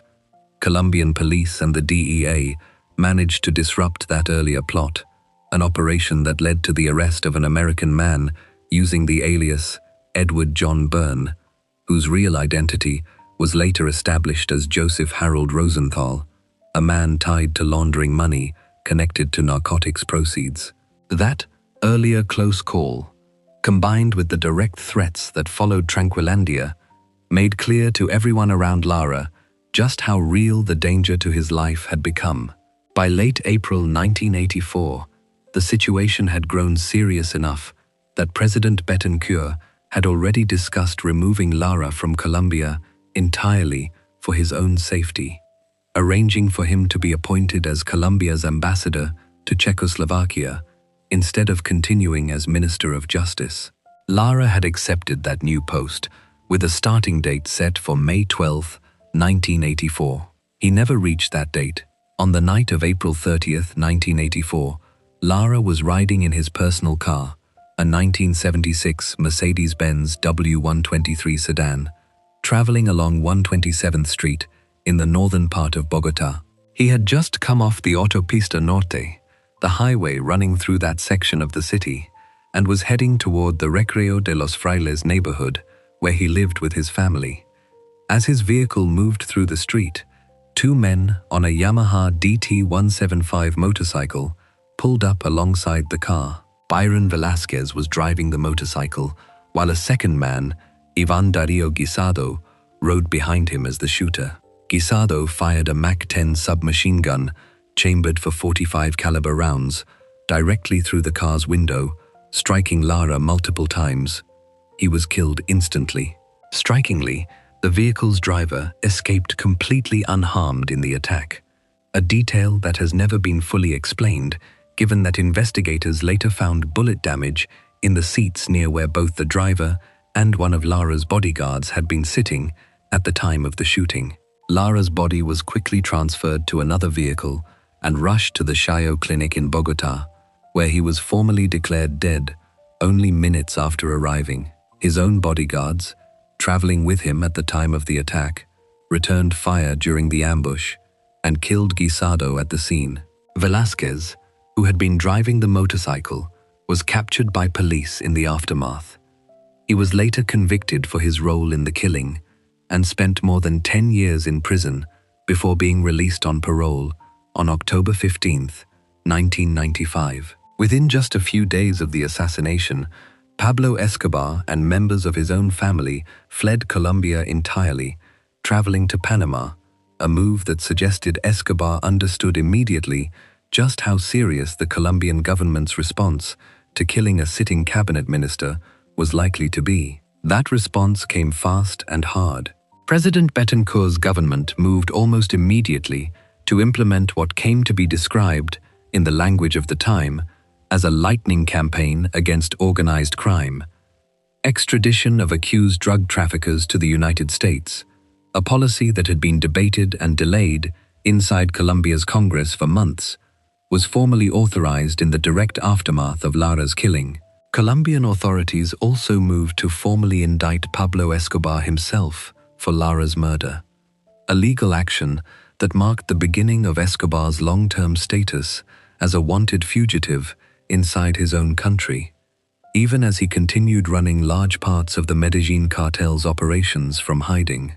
Enrique Parejo González was appointed to replace Lara as Minister of Justice, and he continued pushing the same aggressive strategy his predecessor had started, overseeing the extradition of at least 3 members of the Medellin cartel to the United States during his own time in the position, continuing a policy that Lara had helped force into existence through his own death. Even decades later, certain specific details of exactly how the assassination unfolded have remained genuinely disputed. The official version of events at the time held that the fatal shots came from a gunman riding a motorcycle positioned on the right side of Lara's car as it moved down the street. Later forensic reviews of the case, however, found that at least one of the bullets that struck Lara appeared to have entered from the left side of the vehicle instead, fired at very close range, a detail that directly contradicted the original account and was never fully reconciled with it. Combined with the still unexplained fact that Lara's driver and one of his bodyguards walked away from the same attack completely unharmed, despite bullet marks recovered from the seats around them, these inconsistencies left real, unresolved questions hanging over the exact mechanics of the killing. In 2016, more than 3 decades after Lara's death, Colombian authorities ordered his remains formally exhumed, specifically in an effort to address these lingering forensic gaps and try to settle, once and for all, exactly what had happened inside that car on the night of April 30th, 1984. The broader pattern that began with Lara's assassination did not end with him.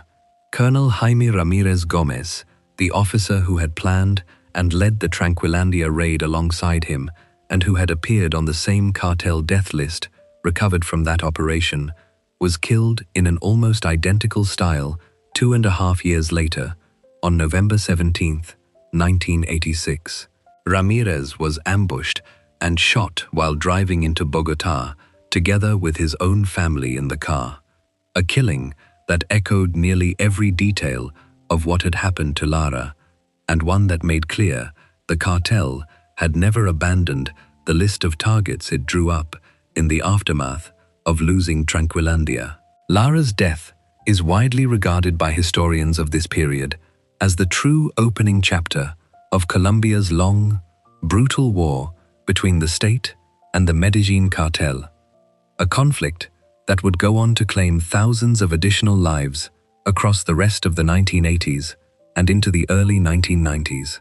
His assassination directly triggered Colombia's decision to formally pursue extradition of its own citizens to the United States, a policy that Pablo Escobar and other Medellin leaders would spend years afterward trying desperately to overturn, using every tool available to them, from further political assassinations to direct terrorist bombings aimed at Colombian institutions, all built around a single demand that traffickers never be sent across the border to face American courts. That fight over extradition, first forced into existence by the killing of a 37-year-old justice minister on a quiet street in northern Bogotá, would go on to shape Colombian politics and Colombian bloodshed for the rest of the decade.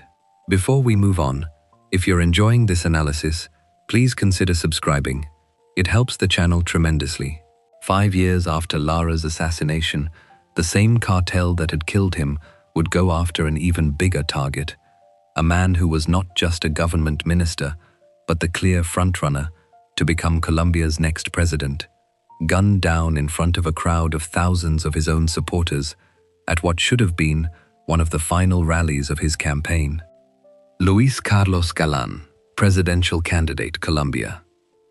Luis Carlos Galán Sarmiento was born on September 29, 1943, in Charalá, a town in Colombia's Santander department, one of 12 children born to Mario Galán Gómez and Cecilia Sarmiento Suárez. His family later moved to Bogotá, where he grew up and where his political instincts started forming remarkably early. According to accounts of his childhood, he attended a protest rally against President Laureano Gómez in 1950 while he was still in middle school, and by 1957 he was taking part in student demonstrations against the dictatorship of Gustavo Rojas Pinilla, showing an interest in political resistance years before he could even vote. He went on to study law and economics at the Pontifical Xaverian University in Bogotá, starting in 1960. While still a student and already a member of the Liberal Party, Galán helped organize more than 2,000 students in support of the presidential campaign of Carlos Lleras Restrepo, a liberal politician whose relationship with Galan would shape much of his early career. After graduating in 1965, Galan began working for El Tiempo, one of Colombia's most influential newspapers, where he built a reputation as a serious journalist and columnist. He rose through the paper's ranks, eventually becoming an assistant to the newspaper's director and later earning a seat on its executive directorate, with backing from the paper's owner, former Colombian President Eduardo Santos. Over the course of his journalism career, Galan wrote well over 150 editorial pieces for El Tiempo alone.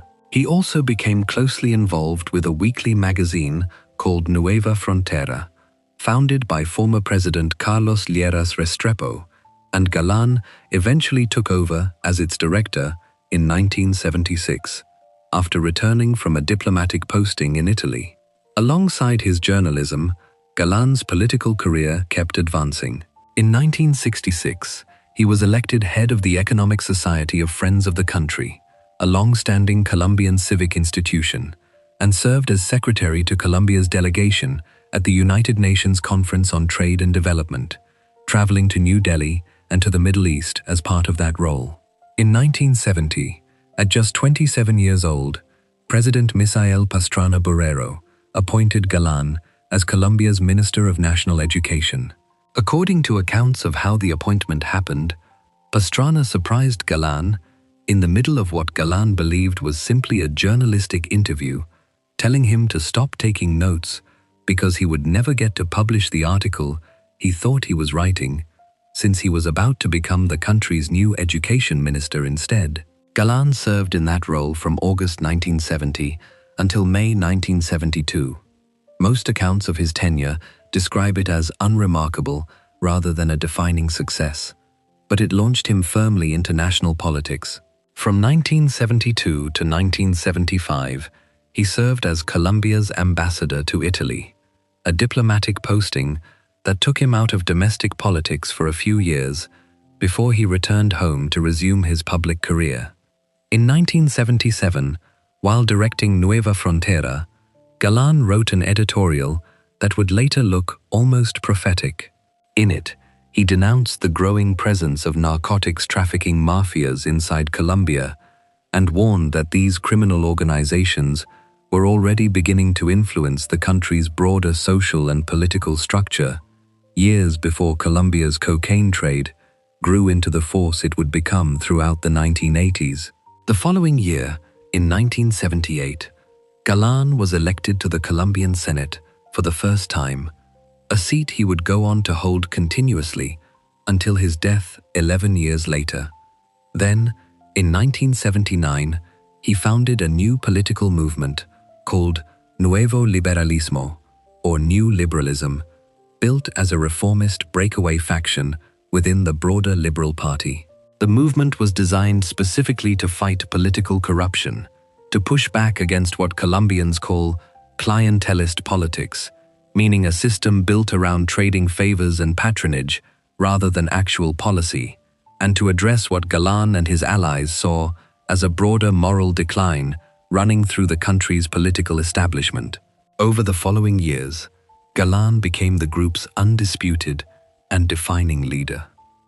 One detail from this early period would later take on far greater significance.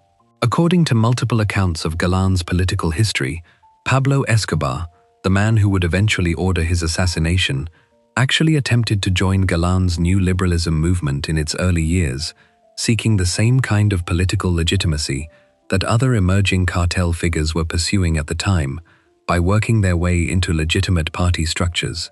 Galan rejected him.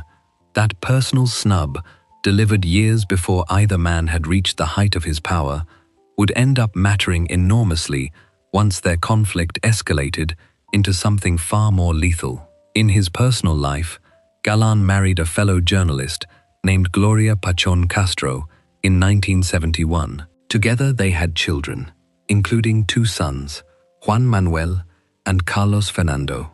Galan's extended family carried real weight in Colombian public life. His cousin, Alfonso Valdivieso Sarmiento, later went on to serve as Colombia's Attorney General. In 1986, Galan wrote a personal autobiography under a pen name, Cleotilde, describing detailed events from his own life, along with his encounters with major political figures and his personal outlook on the country's direction.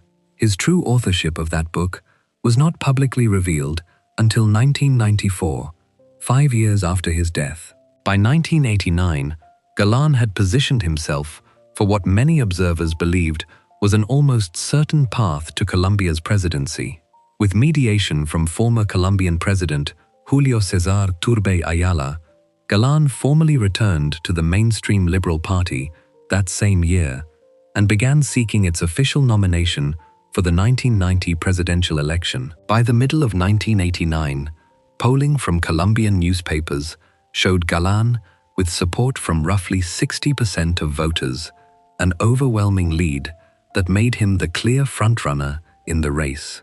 His campaign centered almost entirely on his uncompromising public opposition to Colombia's drug cartels, and he became known for framing his own position toward the traffickers using a phrase that translates roughly to neither surrender nor submission, capturing the defiant tone that had made him a symbol of resistance for a Colombian public exhausted by years of cartel violence and political corruption. That defiance came at a steep personal cost, and Galan already knew it. Earlier in 1989, before the final attack that eventually killed him, he had already narrowly survived one earlier assassination attempt against him in Medellin, a warning that made clear how seriously Escobar and the Medellin cartel viewed his growing political momentum as a direct threat to their interests. On the night of August 18, 1989, Galan traveled to a campaign rally in Soacha, a municipality just south of Bogotá, to address a crowd of thousands of supporters. He arrived with a security detail described in contemporary reporting as numbering close to 20 armed guards. Galan reportedly disliked wearing the bulletproof vest that had become standard protective gear for Colombian political figures given the era's violence, but according to accounts from that night, he put one on before going out to speak at this particular rally. As he addressed the crowd, gunmen working on Escobar's orders opened fire with automatic weapons. The bullets that struck Galan entered below the protective line of his vest and tore through his abdomen, wounds that proved fatal. He died later that same night while being transported to the hospital at the age of 45. Galan was not the only person killed or wounded in the attack. His bodyguard and escort, a man named Santiago Cuervo Jimenez, was killed alongside him. Julio César Peñalosa Sánchez, a local Soacha city councilman who was himself running for a council seat under Galan's New Liberalism banner and who had served as master of ceremonies introducing Galan at the rally that night, was seriously wounded in the same burst of gunfire. Peñalosa did not die immediately. He survived for 5 more days before succumbing to his injuries on August 23, 1989. A second bodyguard traveling with Galan that night was also wounded in the attack, but survived. Galan's death did not occur in isolation. It fell squarely within an extraordinarily violent stretch of Colombian political history surrounding the country's 1990 presidential race, a period during which drug cartels waged what amounted to open warfare against Colombia's political system in an effort to prevent extradition of traffickers to the United States. Jaime Pardo Leal, a presidential candidate for the Patriotic Union Party, had already been assassinated back in 1987. After Galan's death in August 1989, the violence continued into the following year, claiming 2 more presidential candidates in 1990 alone, Bernardo Jaramillo Ossa and Carlos Pizarro León Gómez, making Galan one of 4 separate presidential candidates killed across this single, brutal electoral cycle, a run of political violence without real precedent in the country's history, either before. Following Galan's death, the Liberal Party moved quickly to replace him on the ticket, selecting César Gaviria, who had been serving as Galan's own campaign manager, as the party's new presidential candidate. Gaviria went on to win the 1990 presidential election outright, becoming president of Colombia at what was, by any measure, an extraordinarily dangerous and painful moment in the country's history. Pablo Escobar himself remained a fugitive for years afterward, continuing to run large portions of the Medellin cartel from hiding until he was ultimately killed in a rooftop gunfight with Colombian police in Medellin in 1993. Accountability for Galan's specific killing unfolded across an unusually long stretch of time, eventually reaching two very different men connected to the case in two very different ways. Escobar's own top hitman, a man named John Jairo Velázquez, widely known throughout Colombia by the nickname Popeye, was eventually arrested in 1992. He was later convicted specifically for carrying out the assassination, one of the clearest and most direct convictions tied to any of Escobar's political killings from this entire era. The second conviction came far later and pointed in a very different direction entirely, toward the Colombian state's own security apparatus rather than toward the cartel itself. In November 2016, more than 27 years after the assassination, Colombia's Supreme Court convicted a retired army general named Miguel Maza Marquez of conspiracy and what Colombian law describes as homicide, committed for terrorist purposes. At the time of Galan's killing, Maza Marquez had served as director of Colombia's now disbanded intelligence agency, the Administrative Department of Security, generally known by its Spanish initials DAS, the very agency formerly responsible for providing Galan's personal security. Investigators concluded that Maza Marquez had deliberately weakened Galan's security detail in the days leading up to the Suacha rally, a decision prosecutors determined had made the attack significantly easier to carry out. He was sentenced to 30 years in prison. Eyewitness accounts from the night of the killing supported that conclusion. Galan's own photographer, present at the rally, later described the security presence around Galan as seriously deficient that night, with noticeably fewer visible armed guards on hand than the scale of ongoing threats against Galan's life would have called for. The DAS agency's broader failures, connected to this same era of political violence, did not stop with Galan's case alone. Years later, in a separate but related investigation, prosecutors examined security failures surrounding the still later assassination of presidential candidate Carlos Pizarro León Gómez, who was shot and killed aboard a commercial Avianca flight in 1990, only months after Galan's death. That separate case, involving accusations that a poorly vetted DAS bodyguard assigned to Pizarro's own protective detail played a direct role in facilitating his killing, eventually led Colombian prosecutors to reopen broader scrutiny of Maza Marquez's overall record within DAS, even while he was already serving out his 30-year sentence, specifically tied to the Galan case. The legal consequences of Galan's assassination continued reaching forward in time even further than that.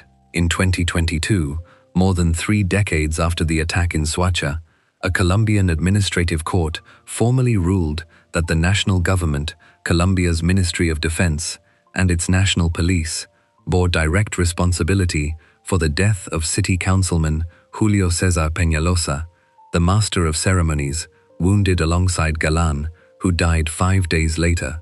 The court found that documented failures inside the disbanded DAS security agency, including an unqualified last-minute swap of bodyguards assigned to protect Galan in the days before the rally, had made the entire attack significantly easier to carry out.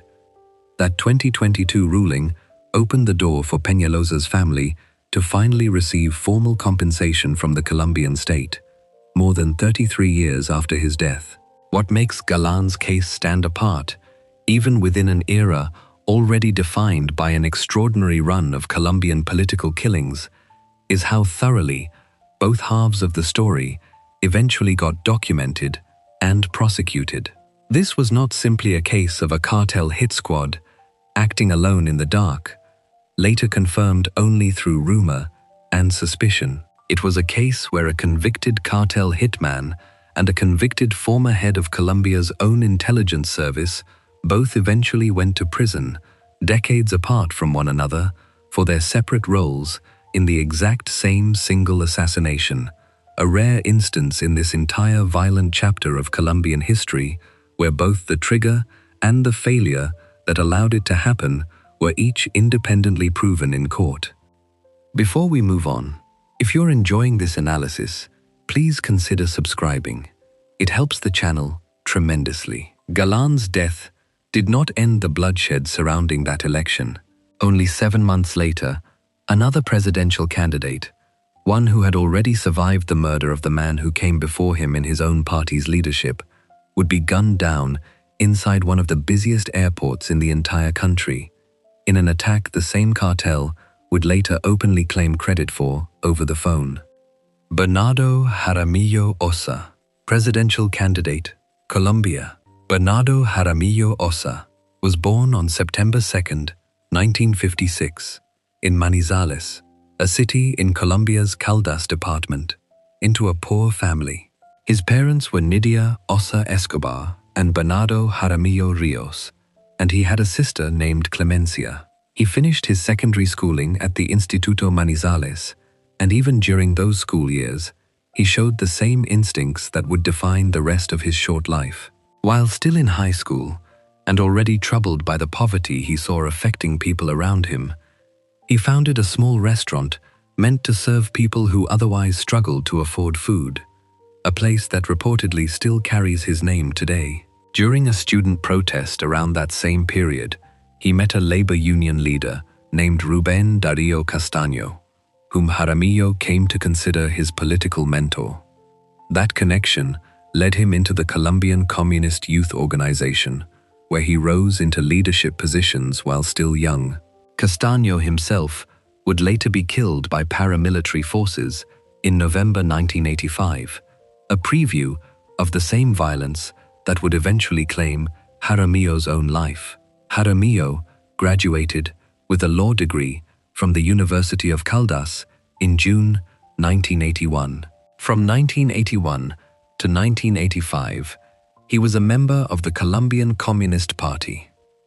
During this period, he worked primarily in the Urabá region of Antioquia department, an area built around banana cultivation, where he became active as a labor union leader representing banana workers. That work gave him direct, first-hand exposure to the conditions facing rural laborers in one of Colombia's most economically important agricultural regions, an experience that shaped the rest of his political career. In 1985, the Patriotic Union, generally known by its Spanish initials UP, was formally established as a new left-wing political party. The UP had grown out of peace negotiations earlier in the decade between the Colombian government under President Belisario Betancourt and the FARC guerrilla movement, representing an attempt to give former or sympathetic guerrilla members and Colombian communists a legitimate path into electoral politics rather than continued armed conflict. Jaramillo joined as a founding member. He was elected to Colombia's House of Representatives and then won a seat in the Colombian Senate in the 1988 election. By the time Jaramillo reached the Senate, the UP was already under sustained and extraordinarily violent attack. In October 1987, Jaime Pardo Leal, the party's founder and its first presidential candidate, was assassinated by gunmen hired by cartel interests while traveling with his family. Jaramillo took over as president of the Patriotic Union in the aftermath of that killing, stepping into leadership of a party that was actively being hunted down and eliminated member by member. As party leader, Jaramillo worked to broaden the UP's public identity beyond the narrow label its critics kept trying to pin on it. Detractors frequently accused the Patriotic Union of functioning as nothing more than a political front for the FARC, a charge the party consistently denied. Jaramillo tried to counter that narrative by building international connections, working to link the UP with the Socialist International, a global organization of social democratic and socialist parties. That effort earned him the nickname Perestroika among Colombian observers, a reference to the reform movement then underway inside the Soviet Union under Mikhail Gorbachev, capturing how Jaramillo was seen as trying to modernize and rebrand his party's image on the world stage. Jaramillo was also unusually direct in publicly naming who he believed was responsible for the mounting death toll among his own party's members. He attributed the systematic killing of UP activists to right-wing paramilitary groups operating in alliance with drug trafficking organizations, and he argued that this alliance was not simply being ignored by the Colombian state, but was in some cases actively tolerated or even supported by elements within the country's own military and broader political establishment.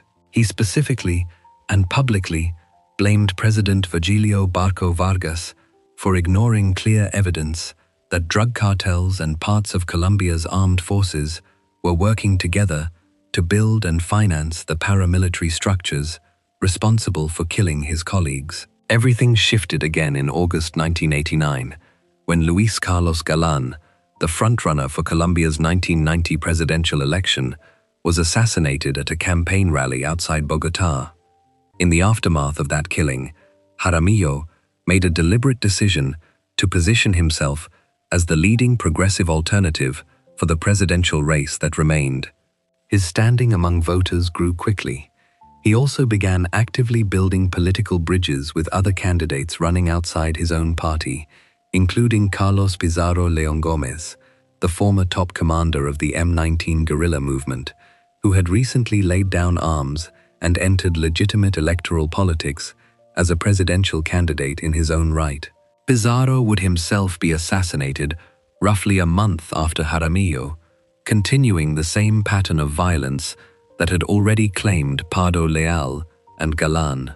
As threats against Jaramillo's own life escalated along with his rising political profile, the Colombian state responded the way it had for other threatened progressive candidates of that era, assigning him a personal security detail drawn from the Administrative Department of Security, generally known by its Spanish initials DAS, the country's National Intelligence and Security Agency.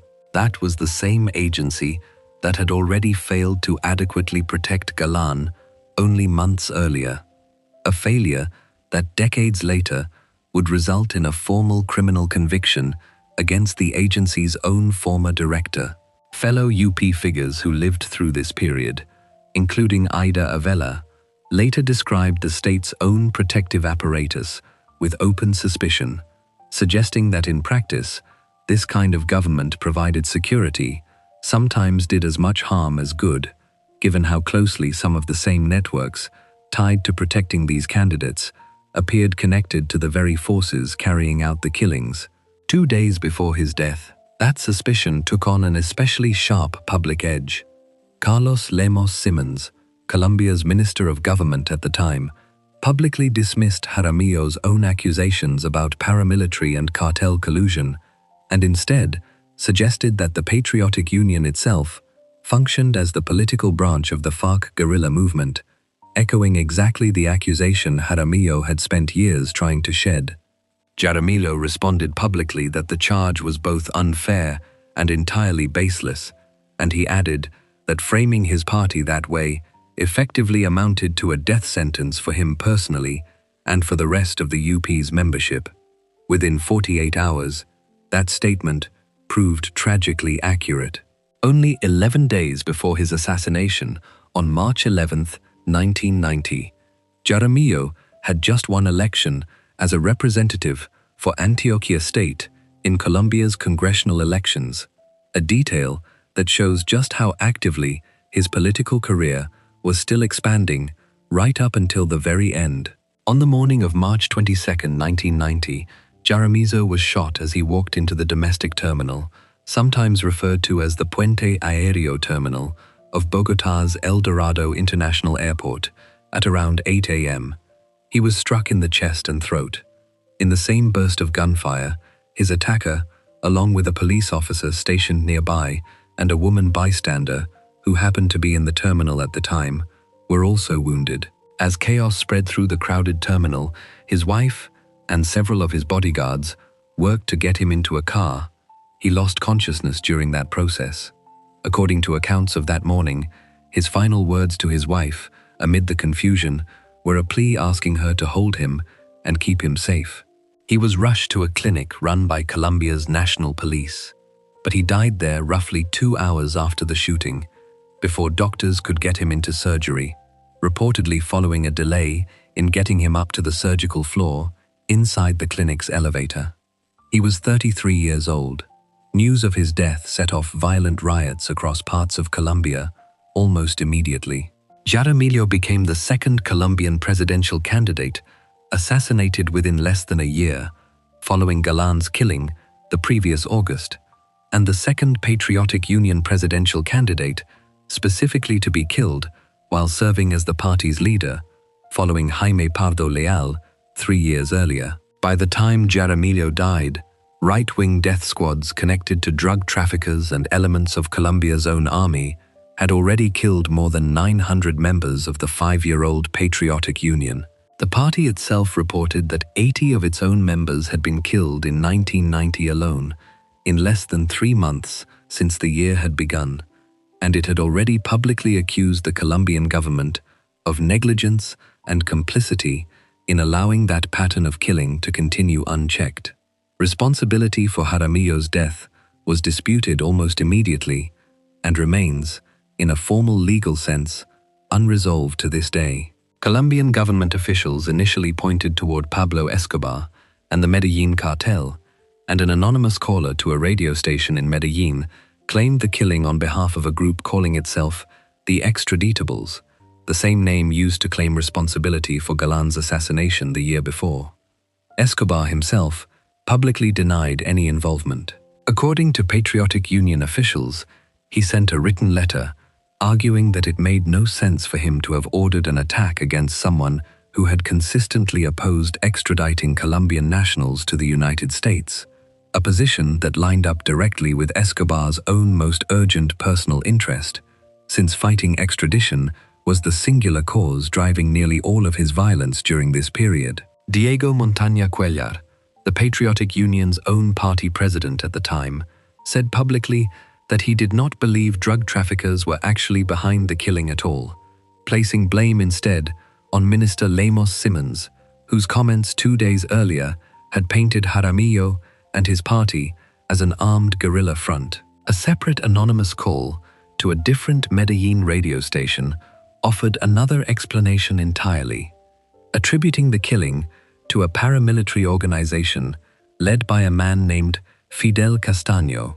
who had reportedly absorbed much of the criminal network previously controlled by Gonzalo Rodriguez Gacha, another major Medellin cartel figure known widely by the nickname El Mexicano, who had himself been killed by Colombian security forces only a few months earlier, in December 1989. Over the years that followed, the broader historical consensus among journalists and investigators gradually shifted toward this second explanation, crediting the Castaño brothers' paramilitary network, rather than Escobar's cartel structure directly, as the organization most likely responsible for ordering Jaramillo's death. That conclusion was reportedly acknowledged even by Fidel Castaño's own brother, Carlos Castaño, who went on to become one of the most prominent and feared paramilitary commanders in Colombia throughout the 1990s. Colombia's Prosecutor General's office eventually moved to formally pursue that theory in court, requesting the conviction of both Fidel and Carlos Castaño as leaders of the paramilitary umbrella organization known as the United Self-Defense Groups of Colombia for Jaramillo's murder, and separately seeking a guilty verdict against a man named Gustavo Adolfo Mesa Meneses in connection with the same case. Neither Castaño brother ever lived to see that legal process reach a final conclusion.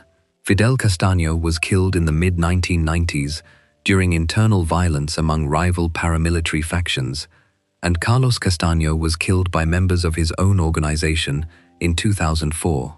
As a result, Unlike Galan's case, where both a convicted cartel hitman and a convicted former intelligence chief eventually faced formal sentencing decades apart, Jaramillo's assassination has never produced a completed courtroom conviction against the men most widely believed to have ordered it, even as the general outline of who was behind it became broadly accepted as historical fact.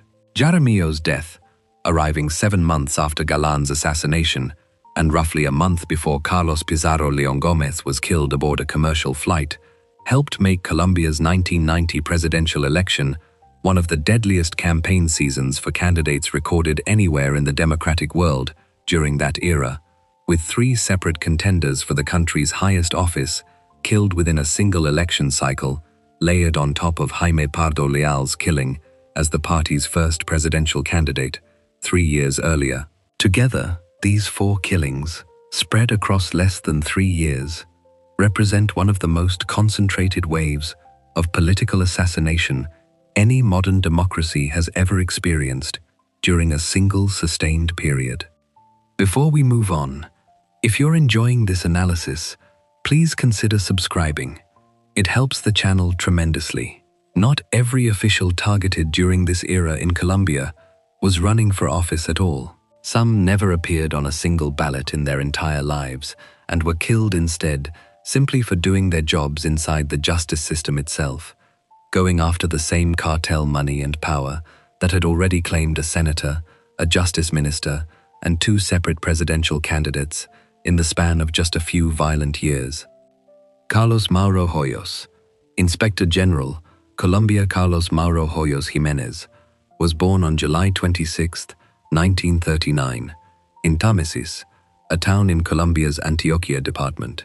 He trained as a lawyer at the Universidad de Medellín, specializing in constitutional law, a field focused on how a country's founding legal document shapes and limits the power of its government and institutions. Unlike most of the other figures covered across this list, Hoyos never built his career by running for president, governor, or any other major elected executive office.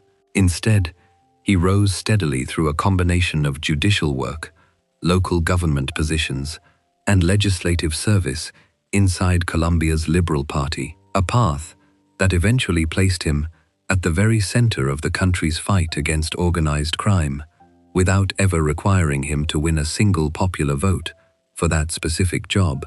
His early career moved through Colombia's judiciary before branching into local politics. He worked as a municipal judge, and he served as a councilman for the town of El Retiro in Antioquia department, a detail that would later take on a grim significance once his own story reached its end in that exact same area. At the departmental level within Antioquia, Hoyos held several different administrative roles over the years, serving at various points as a deputy, meaning an elected regional legislator, as well as treasurer and comptroller for the department, positions focused on managing and overseeing public funds. He also served briefly as an inspector of police and treasurer within Medellín's own local government. Beyond these regional posts, Hoyos was elected several separate times as a representative in Colombia's National Congress as a member of the Colombian Liberal Party, and at one point, he also served as the Liberal Party's General Secretary, a senior internal leadership role within one of the country's 2 dominant political organizations. On September 17, 1987, Colombia's Senate elected Hoyos to take office as Procurador General de la Nación, a title generally translated into English as Inspector General, though it has also been rendered in some English language reporting as Attorney General. The office functions as Colombia's chief public prosecutor and ombudsman, a body responsible for investigating corruption and misconduct among the country's public officials, distinct from the country's separate Ministry of Justice, which Rodrigo Lara Bonilla had led a few years earlier. Hoyos took office at one of the most dangerous moments in modern Colombian history, as narco-terrorism, led by Pablo Escobar and the Medellín cartel, was rapidly intensifying across the country.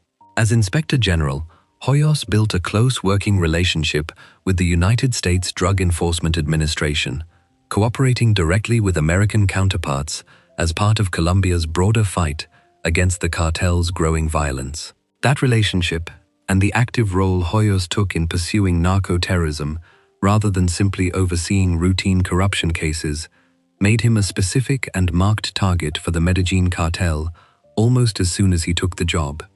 The chain of events that led to his death began with someone else entirely. In mid-January 1988, Andrés Pastrana Arango, a journalist turned politician who was campaigning to become mayor of Bogotá and who happened to be the son of former Colombian President Misael Pastrana Borrero, was kidnapped from his own campaign headquarters in Bogotá by members of the Medellin cartel.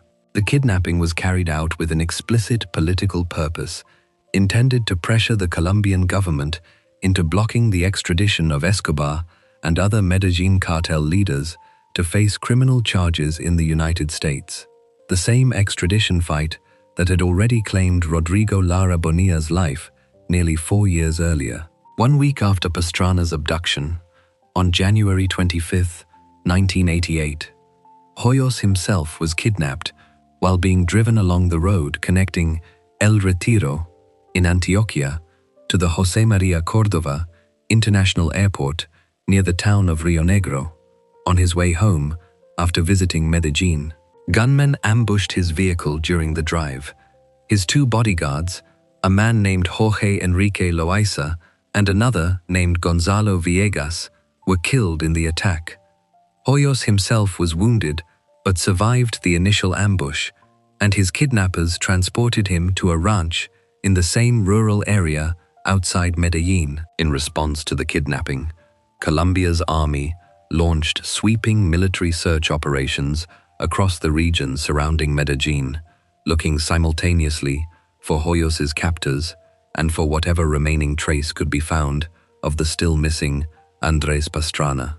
Around 11:30 that same morning, a group of police officers conducting searches in the area arrived to inspect a ranch located in the same municipality of El Retiro and, in a coincidence that had nothing to do with the operation specifically targeting Hoyos's kidnappers, discovered that Andrés Pastrana was being held captive at that exact location.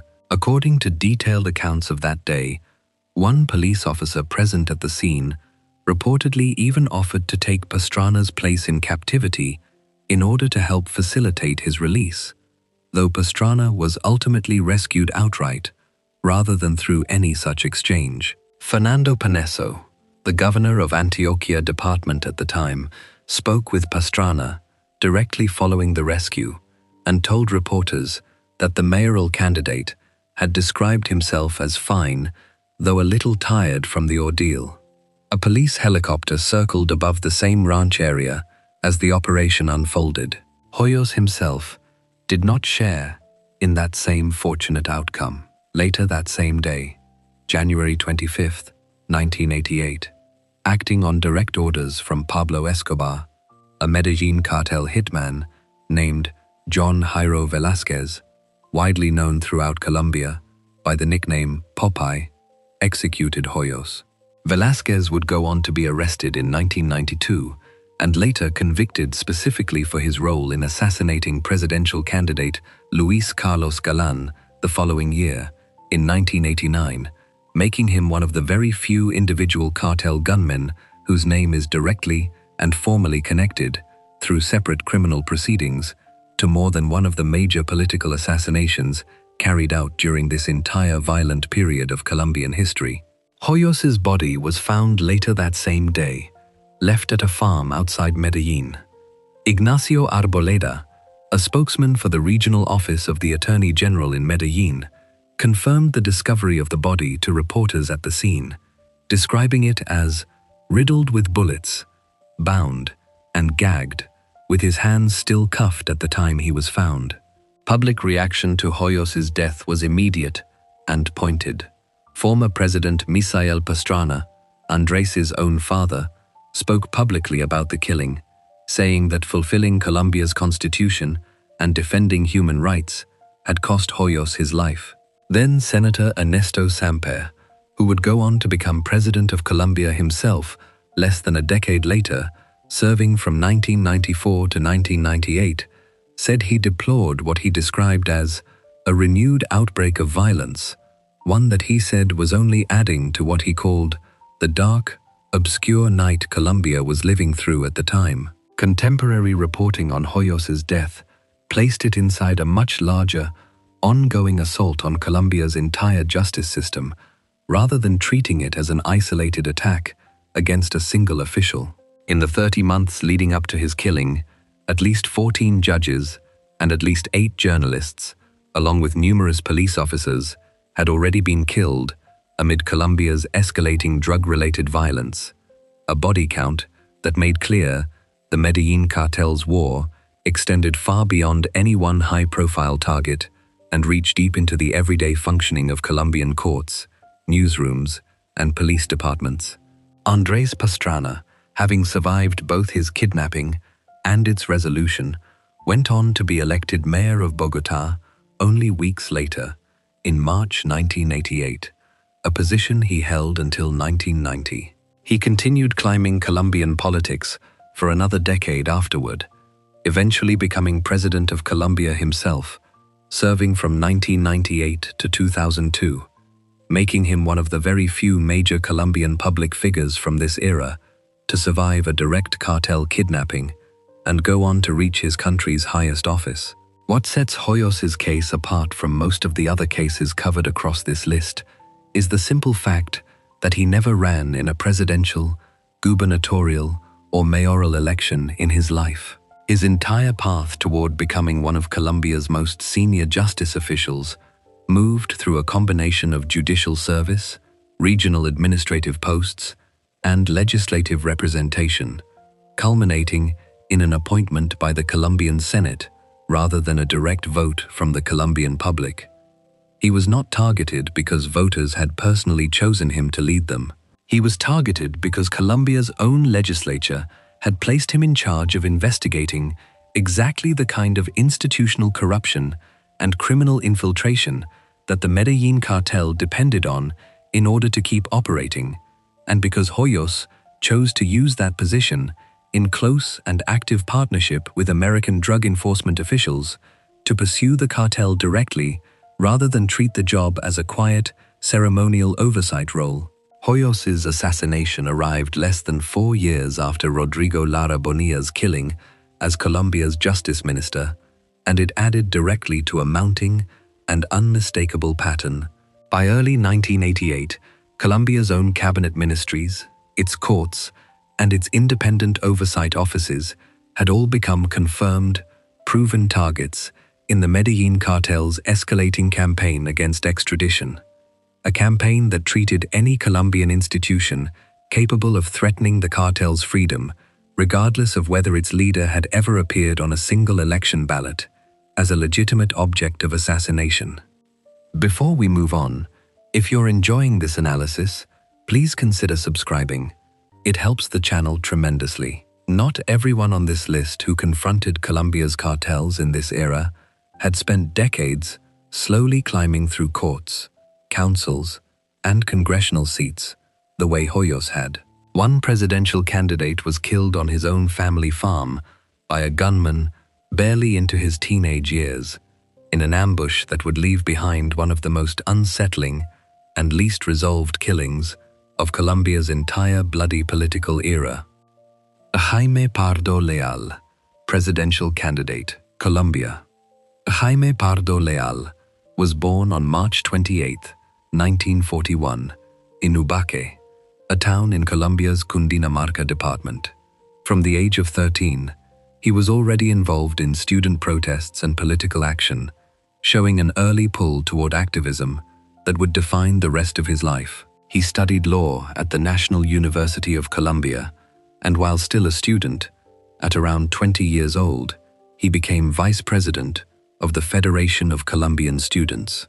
That role, and the activism that came with it, led to his expulsion from the university. In 1963, having nearly completed his legal studies despite that setback, he took a job as a court clerk in Bogotá. A university amnesty granted in 1966 finally allowed him to formally receive his law degree, resolving the earlier expulsion that had interrupted his education years before. Pardo Leal secured a judgeship in 1969, launching a long career inside Colombia's judicial branch.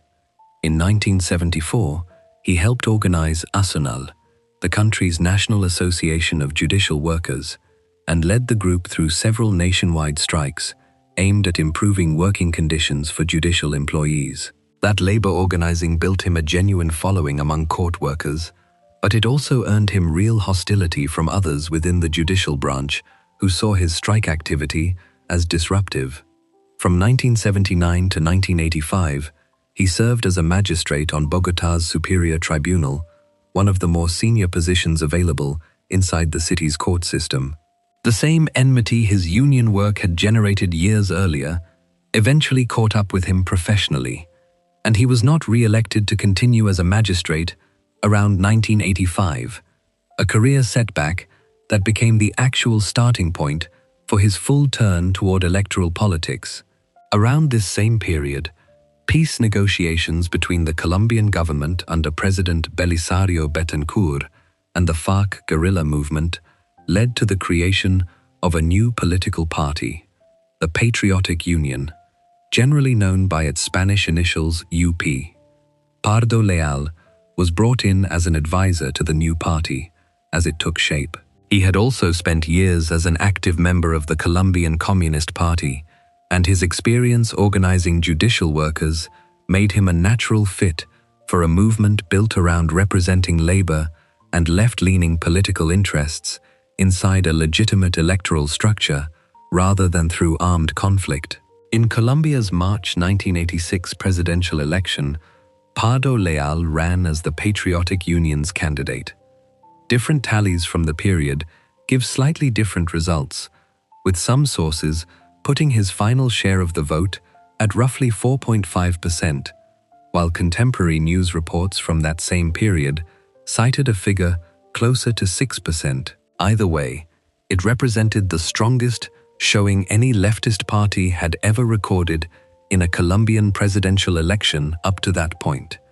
A genuine breakthrough for a political movement that had only just been created out of a fragile peace process. That breakthrough came at an enormous cost, almost immediately. Between 1986 and 1987 alone, more than 450 members of the Patriotic Union were killed across Colombia, a staggering toll for a party that had existed for barely 2 years. By 1988, the UP reported that more than 500 of its members, including 4 sitting congressmen, had been assassinated in total, and in the 6 months leading up to the March 1988 elections, unidentified gunmen had attacked more than 100 of the party's local candidates across the country. Pardo Leal, as the party's president and its highest-profile national figure, was acutely aware of the danger surrounding him. He publicly stated that paramilitary groups wanted to kill the leaders of his party, and he had received repeated death threats over the year leading up to his own death. On September 1st, 1987, just over a month before he was killed, he told foreign reporters that he would give them a full list of paramilitary leaders responsible for the violence, adding the condition that he would do so if he was still alive by the time he could deliver it. Colleagues who knew him described Pardo Leal as an unusually gifted public figure. Accounts written after his death describe him as highly intelligent, a vibrant and compelling public speaker, and someone known for a distinctive, mischievous sense of humor paired with genuine warmth toward the people around him.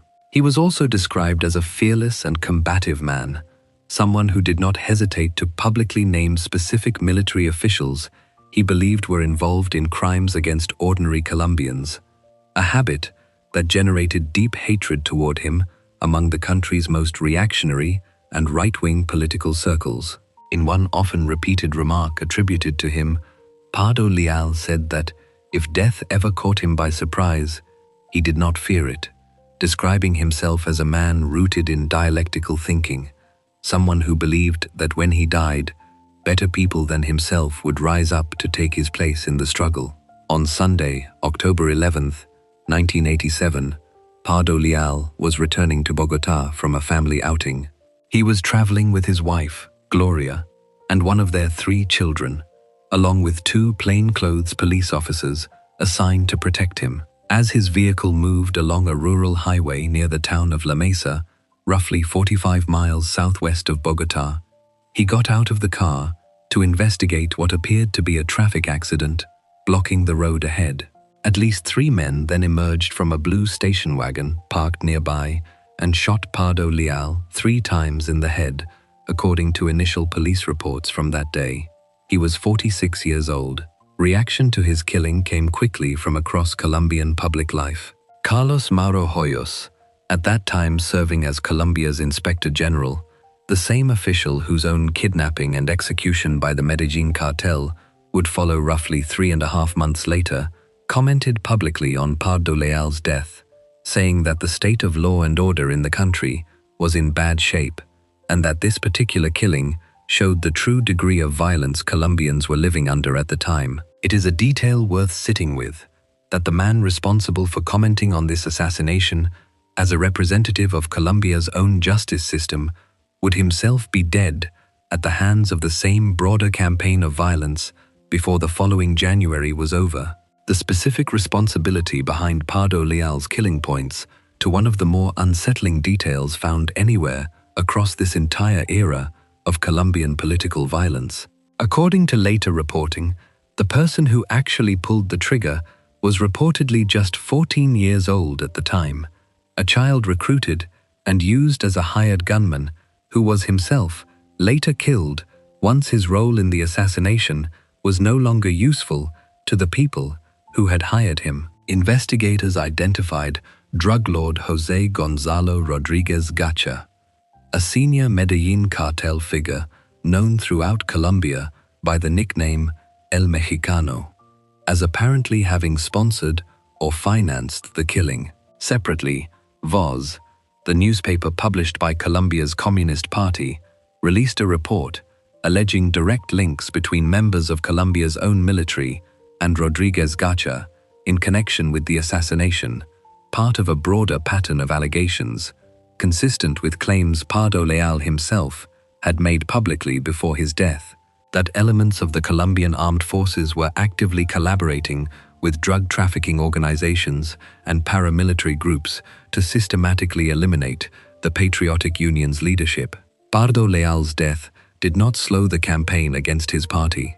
Bernardo Jaramillo Ossa took over as president of the Patriotic Union in the immediate aftermath of the killing, stepping into leadership of a movement that had already lost hundreds of members and was about to lose hundreds more over the following years, before Jaramillo himself was gunned down at a Bogotá airport less than 3 years later. The pattern that began with Pardo Leal's assassination in October 1987 would go on to claim Carlos Mauro Hoyos in January 1988, Luis Carlos Galán in August 1989, Jaramillo himself in March 1990, and former M19 guerrilla commander Carlos Pizarro León Gómez roughly a month after that. A run of political killing spread across less than 3 years that remains one of the most concentrated and consequential waves of assassination any modern democracy has ever endured. This is the 10th and final entry in this look at politicians executed for standing up against organized crime, spanning both Mexico and Colombia, and stretching from Rodrigo Lara Bonilla's killing in 1984 all the way to Carlos Manzo's assassination in 2025. Taken together, these 10 cases show the same basic pattern repeating itself across 4 decades and 2 different countries, where the people willing to confront cartel money and cartel violence directly, whether they held the office of mayor, senator, justice minister, or presidential candidate, paid for that decision with their lives, while the networks responsible for killing them were, in case after case, only ever partially, and sometimes never fully, held to account. If you enjoyed this breakdown, make sure to subscribe, and I'll see you in the next one.